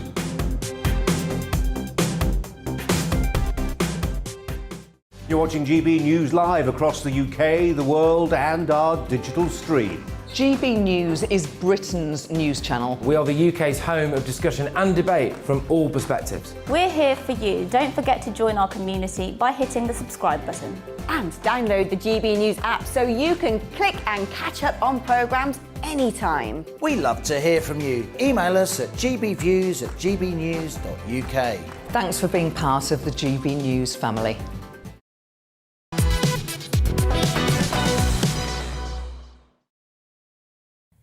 Welcome back. Well, actress and comedian Dame Maureen Lipman has said that comedy is in danger of being wiped out due to fears from performers of being cancelled. Cancel culture is a term used to describe attempts to block and cancel people who hold certain views, often one that isn't politically correct. Indeed. Well, Dame Maureen described a revolution taking place and said that it was in the balance whether we will ever be funny again. This comes as polling suggests that over 50% of the population feel as if they censor themselves for fear of being judged. And I think we can relate to that a little bit, can't we? You know, they're not saying, of course, that you should always be the one who causes a scene at a dinner party, but at the same time, although I don't have any trouble with that normally, but, you know, at the same time, you know, you shouldn't fear... You shouldn't have to hide your own views. I mean, I know loads of people who claim to be Remainers, and they're not really Remainers. They just say it because they don't want to have a row. Well, I've come across that before. But the thing is, cancel culture is even worse than that. It's not just disagreeing with someone. It's actually oftentimes wanting to get someone removed from their job, deplatformed and censored from public life for having a mainstream view that, as we've said in the introduction, isn't politically correct. Indeed. Well, Leo Kearse is a comedian, of course, much loved here on GB News, and he joins us now. Leo, thank you very much. I hope you're keeping well, my good man. What do you agree with Dave Maureen's comments? Sorry, what did she say? I was talking to the tech guy about sorting out how I stood. Love it. Do you just spent like half an hour trying to get my headphones to work. So no worries. Cancel culture is ruining comedy. No, cancel culture is ruining comedy, and it's doing it in a very... She basically... Yeah, no, she said that, you know, basically that, you know, we're basically going to ruin comedy because so many comedians are effectively scared of expressing their views, and we're going to have a humorless society, essentially. Well, this is the thing. You can see the result. You can see the result of cancel culture and the blandifying effect it's had on comedy. If you turn on any BBC comedy show, I defy you to find any interesting, thought-provoking comedy on the BBC. You turn on, it's just Nish Kumar saying, "Oh, Boris Johnson's a dum-dum and Donald Trump's a dum-dum." It's like, wow, thanks for that biting insight. And all these wokeists we control all of the media. They're probably infiltrating GB News as we speak. All these wokeists say, "Oh, you make fun of woke culture, that's punching down." How is it punching down to mock the people who control our culture, who control academia, control tech, control government, control all the public sector? How is it punching down to mock these people? It's punching up to mock woke culture. But Leo, you know, Dame Maureen is not the first comedian to say this. We've had John Cleese. We've had many comedians saying that cancel culture is going too far, that it's killing comedy. Why isn't this making a difference? Why isn't this changing the tide? I'm agreeing with them. Well, any time a comedian comes out like John Cleese, Maureen Lipman, I mean, they're comedians with huge experience. We used to respect our elders because they'd lived, they'd experienced, and they'd learned, and they'd had time to marinate ideas and figure out what's right. But now, for some reason, all the 19-year-olds with blue hair get to dictate to Maureen Lipman, to John Cleese, that they're wrong and they're out of touch, they're boomers. So yeah, like, I mean, I think people should really listen to you know, what John Cleese and Maureen Lipman, Terry Gilliam and other people are saying, because you know, there's some, and also, I mean, there's people from North Korea saying what's happening here is similar to, you know, the changes that happened in the Chinese Cultural Revolution, similar to what happens in North Korea. This sort of this controlling of people's thoughts, and almost a Stasi-like, you know, people monitoring other people and, you know, grassing them up. All the new hate crime legislation is based on this sort of. But Leo, I mean, haven't comedians always operated in a you know, hostile environment? You know, some comedians have been, you know, charged with obscenity and for some of their jokes. Shouldn't comedians be doing it regardless? You know, playing with the taboos and controversies of the current culture. And if they're funny, they're funny. Lenny Bruce was charged with obscenity. I can't think of any comedian that was charged with obscenity since then, but Lenny Bruce was hounded to his death by the authorities because they thought his jokes, by the way, were very socially progressive. We find this with a lot of comedians that get cancelled. It's actually socially progressive material that they're doing. So Lenny Bruce was hounded to his death by the authorities. And it's interesting that back then it would have been the left, you know, the liberals that were trying to stop the authorities from persecuting Lenny, whereas now it's the left, it's the liberals that are leading the vanguard to get people cancelled because they misinterpret something, they take something in bad faith. I don't know why people always assume that when a comedian says something on stage, it's an absolute objective statement of truth, and it's their opinion. There's never any concept that maybe the comedian might have been joking. I mean, is that sometimes a possibility? Yeah, absolutely. I've never understood people who go, I sat through 3 hours of that comedy show there and I was offended from start to finish. Well, you know where the door is. Go and use it if you don't like it. And it's as easy as that, isn't it? I mean, go on. Patrick, I had a complaint email a couple of weeks ago. So somebody came to see my show in July, and they wrote this complaint email. They said, I came to see his show in July, and it was horrific, it was offensive. And I came back to see it in November, and he's still horrific and offensive. Oh, stop coming to see me, you absolute wet wipe. What are you doing? Are you mad? Like, if I didn't like pandas, I wouldn't keep going to the zoo and looking at them. What do you make of the Little Britain example? This gets quite a lot of traction normally. So that's something that now a lot of broadcasters, frankly, would not broadcast. It was obviously deeply popular at the time. We've lost Leo's gone. He's been cancelled. I have a question for you, Patrick. Have you had a... No, I wasn't there. I've never seen them. I don't know what you're talking about. No, but have you ever thought about doing comedy? No. Because you are. I think you'd be pretty good at it, to be honest. Stand up. I normally prefer sitting down. Anyway, and it's jokes like that, you see. I mean, my stand-up career would never get off the ground. Oh, that went over my head. Yeah. There you go. You see, you couldn't sit on the front row if I ever did do a comedy gig. True. I think it's a very nerve-wracking thing. It must be a very nerve-wracking thing doing comedy. It's all about... I think it's so fantastic. You have a sense of what, makes people laugh. You've got to be really in touch with human emotions and, to be able to play with taboos in a way that's humorous. I think that's just amazing. Thank you very much. There you go. Maybe I should put on a comedy show. There you go. Anyway, look, Leo... that wasn't about you, what I just said. Well, it was not. People were talking about it, and I just naturally, as an only child, assumed it was all about me. So there we go. Anyway, right. The oldest family tree in the world has been reconstructed through analysis of ancient DNA taken from a Stone Age tomb in Britain. Researchers extracted DNA from the bones and teeth of 35 individuals buried at Hazelton North, I believe. They claim that the Cotswolds 7 region, apparently, they found that 27 of them were close biological relatives and were from 5 continuous generations of a single extended family. Wow, well, the group lived around 3,700 BC, approximately 5,700 years ago, which is really quite remarkable. I mean, I love these archaeological, historical finds. It tells us about the great journey that humanity has gone on to this point. It's great. Yeah, well, when I grew up, it's called Lindo Common. It's a peat bog, right? And they found Lindo Man, right, who was in there, and it was thousands of years old, and they could tell also it was wonderfully preserved, and basically, it'd been like some weird ritual or whatever, and they obviously killed him. But it's fascinating, isn't it? You just learn so much. Did you see they found a dinosaur embryo in a dinosaur egg? Oh no, I did see that. It was fossilised. We've got to try and revive this thing. Yeah, no, it was fossilised. For I think it was like millions upon millions of years ago. I think, but this is the thing: we live in a society that's constantly doing down humanity. Humans are thick. We're danger on the planet. But actually, if you look at our life, thousands and thousands of years ago, we've gone on this remarkable journey, and I think we should be quite proud of our humanity, its capacity to endure. Absolutely. 1-0 humans v dinosaurs, isn't it, frankly? Yeah. We should be very proud of that, I think. But, no, seriously, though, I think it's amazing. If you've not seen it, I'd implore you to, after the show, obviously, go and have a look at it online and see that there is now a dinosaur embryo. I kind of hope we can do something with it and bring back dinosaurs.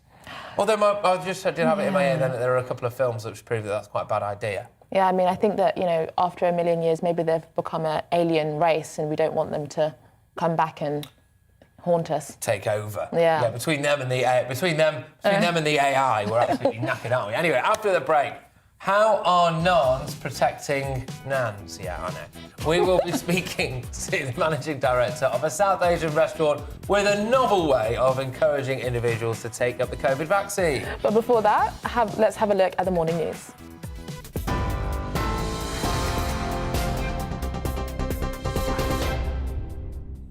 Good morning, I'm Tamsin Roberts. Here are the latest headlines.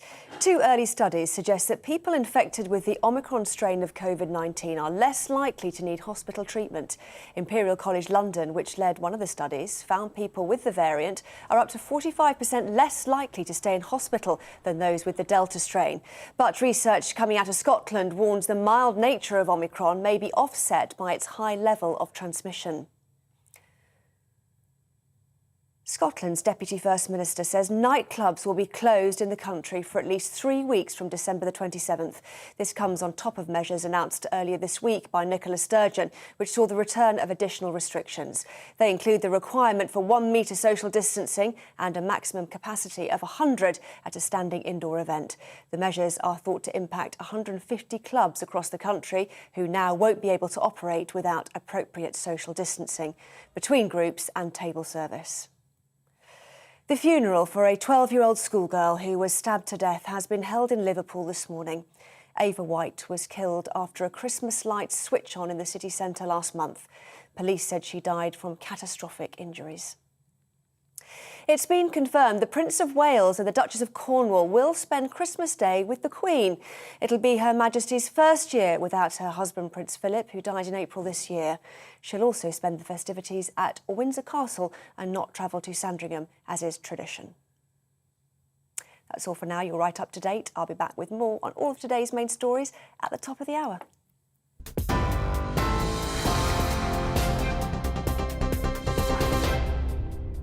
You're watching GB News live across the UK and the world on our digital stream. GB News is Britain's news channel. We are the UK's home of discussion and debate from all perspectives. We are here for you. Don't forget to join our YouTube community by clicking on that subscribe button.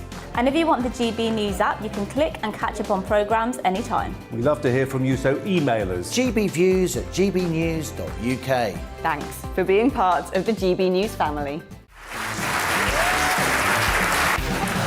My name is Andrew Doyle. Join me every Sunday evening at 7 p.m. for Free Speech Nation. This is a show where we address current affairs and news stories of the week with the help of 2 wonderful comedian panellists. I brought in comics because I want to give it a lighter edge, and also they work for less. See you there.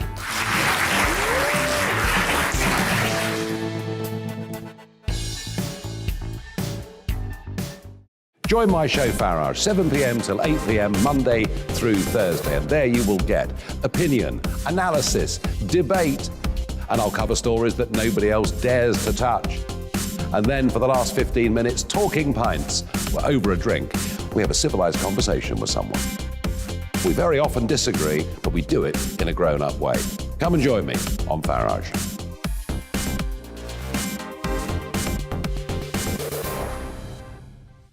I'm Colin Brazier. I've reported from more than 70 countries around the world, covered wars from Afghanistan to Iraq, from Lebanon to the Balkans. I'm trying to bring that experience, that feel for events, to the studio. And something else. I'm ready to give an opinion. Today's stories with a spark. Brazier from 8 p.m. weekdays on GB News.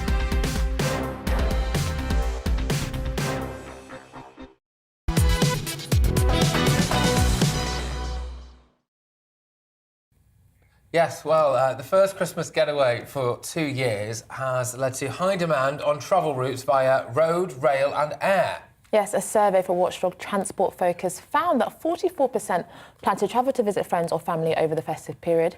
Coronavirus restrictions meant many missed out on such visits last year. According to RAC analysis, 4.1 million people will hit the roads today, while 5.3 million on Christmas Eve. Well, earlier, Simon Calder, the travel editor at The Independent, spoke to the Great British Breakfast. Simon McCoy and Rosie Wright began by asking him about the state of the roads in the coming days. You're going to see very, very little of the normal rush hour. Because Christmas Eve is a Friday, there's not actually going to be that many people showing up for work, possibly not even you. And so, therefore, I will be looking at what's happening on the roads, in particular those fun spots of the M25, the M1, M6, and, of course, the M5 heading between Birmingham and Bristol. So there's going to be, there's going to be some tricky spots. I think it's actually going to be worse after Christmas when we all decide we're going to go shopping all at once. But of course, if you want to avoid the traffic, then it's just very easy, matter of going early or late. Yesterday I went around the main London terminal stations. They were ghost towns, basically. But if you do need to get to or from London, then it's going to be tough. I'll get to the rest of the country in a minute, because you've got, for example, LNER, which runs on the East Coast Main Line. They've cut out 12 trains between Leeds and London, 4 between Lincoln and London, because of train crew. Elsewhere on the network, Avanti West Coast making short-term cancellations on the route from London to West Midlands, North West England and southern Scotland. And that is repeated pretty much everywhere, because, of course, there's a finite number of train crew, and if everyone is either sadly suffering from COVID or isolating because they've been in contact with somebody, then it is very messy. And then, well, talking about the whole country, there is one great train operator which unites the whole place from Aberdeen to Penzance, and that's cross country. And the RMT union has decided to go on strike on Christmas Eve and New Year's Eve. The RMT union has, and I absolutely support everybody's right to strike, and they can very happily, as they have done for decades, exploit effectively their monopoly position and extract concessions from train operators who want to increase productivity, who want to improve customer service.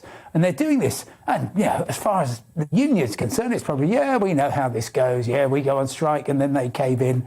But I'm not sure, with the railways effectively under government control and an absolute collapse in fare revenue, that it's going to work this time, because they may just be overplaying their hands. Domestically, there's going to be an awful lot of people flying, particularly, of course, Northern Ireland, to and from there, between London and Scotland particularly. But the airlines are having a really tough time on a couple of fronts. First of all, they are having the same issues as every other industry. People testing positive for COVID, they can't work, they've got to isolate.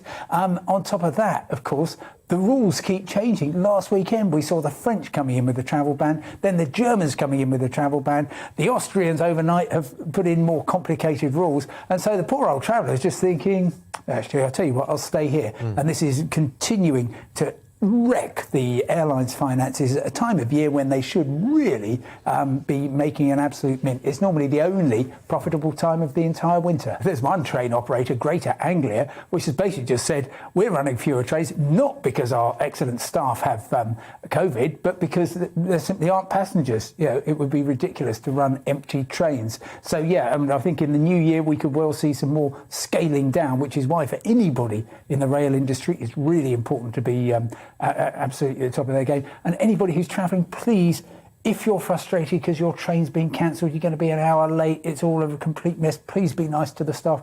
Frontline staff in the railways have had a really tough time over the past couple of years, and they are doing their best. There we go, the rush is on. Do you remember last year when Chris Whitty was like, right, if you've got bags, unpack them, don't go anywhere, don't go home, queue, everyone going home. Massive queues at Euston and St Pancras and all of these places, weren't there? Yeah, I think it's mad that before we even had a vaccine and some of the restrictions we have now, for example, the summer of last year, everyone was allowed to travel, and now we have a vaccine and there's so much restrictions on travelling and things like that. It is weird how the restrictions have developed throughout the time. It's strange, really. It is strange, but, I think I must say I did... this is certainly not any kind of anti-vaccine whatsoever. I was certainly a bit... I'd imagine that the vaccine may be slightly more effective at stopping you getting it and passing it on, but I am not in any way, shape or form a medical expert, so what the heck do I know? But anyway, moving on. Yes. Now, the last couple of years have been unusual to say the least, It's certainly not been the start to the decade that most of us imagined when we celebrated New Year's Eve in 2019, but let's look ahead to 2022. Yes, what will the cornerstones of the next year be? Well, according to our next guest, Robert, workers, immersion in virtual reality and a complete overhaul of office working and classroom learning are all on the table. Well, Marianne Salzman is a global trends forecaster based in New York, and her past predictions have been broadly accurate over the last 3 decades. Her latest report, 22 for 2022, measuring up what we thought we knew warns offices and schools face dramatic shifts and humanity will be gripped by record levels of angst in the face of the world's spiralling chaos and complexity. Oh, nice positive stuff there. Marion is with us now. Thank you very much, Marion. So, right then, shall we all just give up? I don't know if I'd give up. I think I'd ramp up. I'd stock my pantry. I'd organize my office supplies. I'd figure out what I was going to wear for hybrid working. And I'd get used to a next normal that isn't really going to be quite as optimistic as we might have felt this time last year when we saw vaccines coming and we saw people really in a positive mindset getting ready for something that would feel more like 2019. I think right now it's going to feel a bit more like science fiction as we embrace the genuine science, we get vaccinated, but we understand that these outbreaks are here to stay.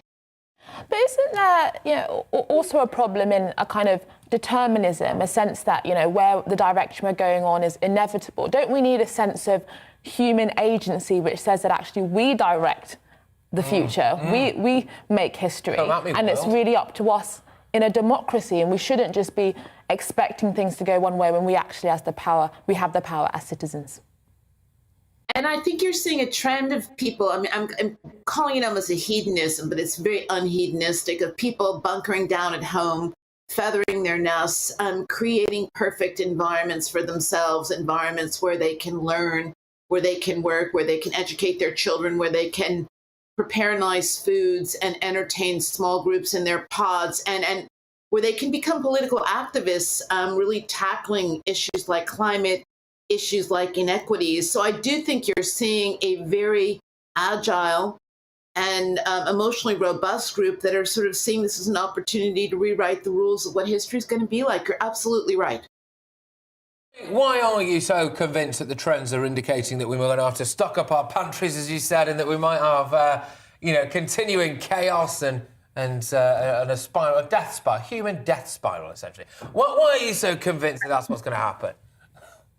Well, I didn't go down the human death spiral. No, I've embellished slightly what was said. Yeah, go on. But what I am saying is, I think there's a lot of emotional angst. People. You like to go to sleep at night and know what you're going to wake up to tomorrow morning. I think we've been robbed of that sense of security. So for people, they're going to need to write their own rules. Why are we stocking the pantry? We've seen supplies run out. We read all kinds of articles about global supply chain. So we realize if we stock up on our pasta sauce and our toilet paper, we can control our own home destiny, and that's important. I think when it comes to work, I think we're going to challenge our workplaces to be sure they're places that are good for us and doing good works. And I think we're going to hold people responsible because that is part of taking control of our own destinies. But hasn't this been happening for a long time? Is it really surprising that we're going to, have chaos and complexity? I mean, we can already see for the last few decades, really, that technology has advanced, but although with that, we have become, more freer and more stable as societies. But isn't it almost obvious that we're going to become much more complex and, society is going to become much more confusing?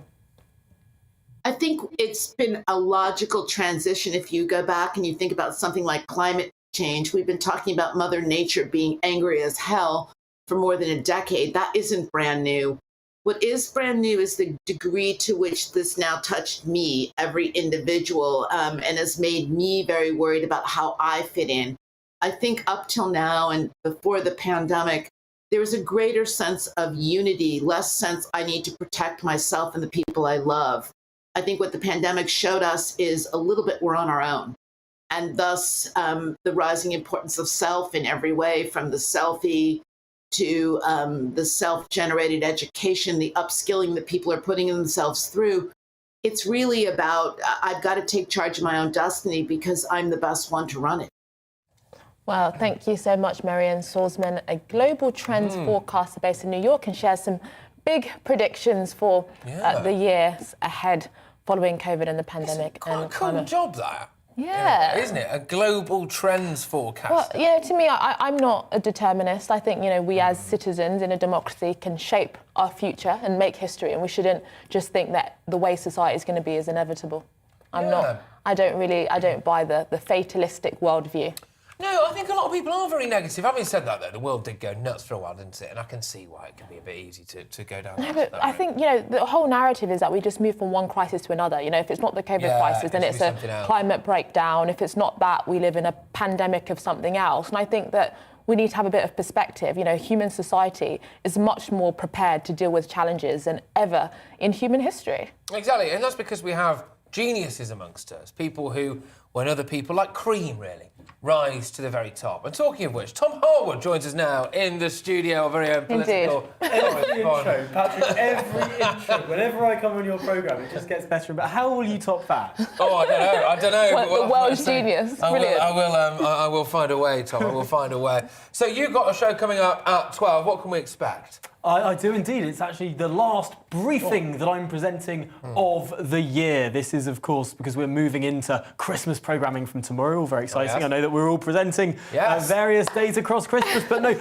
the briefing at midday will be covering the big political issues, not only of the day, but also looking a little bit back over the year that we've had, and what an extraordinary year it has been. Of course, we kicked off with the trade and cooperation agreement agreed with the European Union, with the vaccine drive just kicking off, those 15 million jabs to freedom, if you remember it. And then on January the 3rd, we were all told that schools should go back.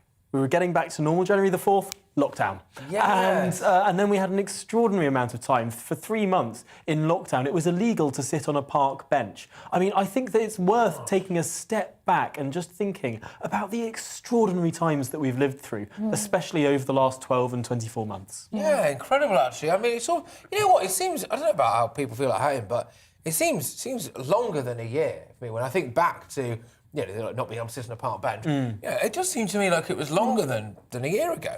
But I mean, I think this year's gone by ridiculously quick. I mean, to me, I thought 2020 was much madder than 2021, with Black Lives Matter and all of the things that came out about this year. I think this year's been relatively calm, but Afghanistan, that was a big, thing for me in terms of defining this year. And of course, a recalled parliament in the middle of August. Some extraordinary political speeches then as well. Tom Tugendhat from the backbenches making an incredibly moving speech. It's actually fairly rare in contemporary political discourse that you have people who are fantastic Commons performers. It used to be the case that people became Prime Minister, they'd rise to the top of politics, not based on sort of what they did, but how they sounded and how they spoke and their oratorical ability within the House of Commons. Back when you didn't have sort of the party system that exists now, and votes were won based on persuasive power of politicians rather than the whipping system and the party system that we have now. It's quite nice when we see a little bit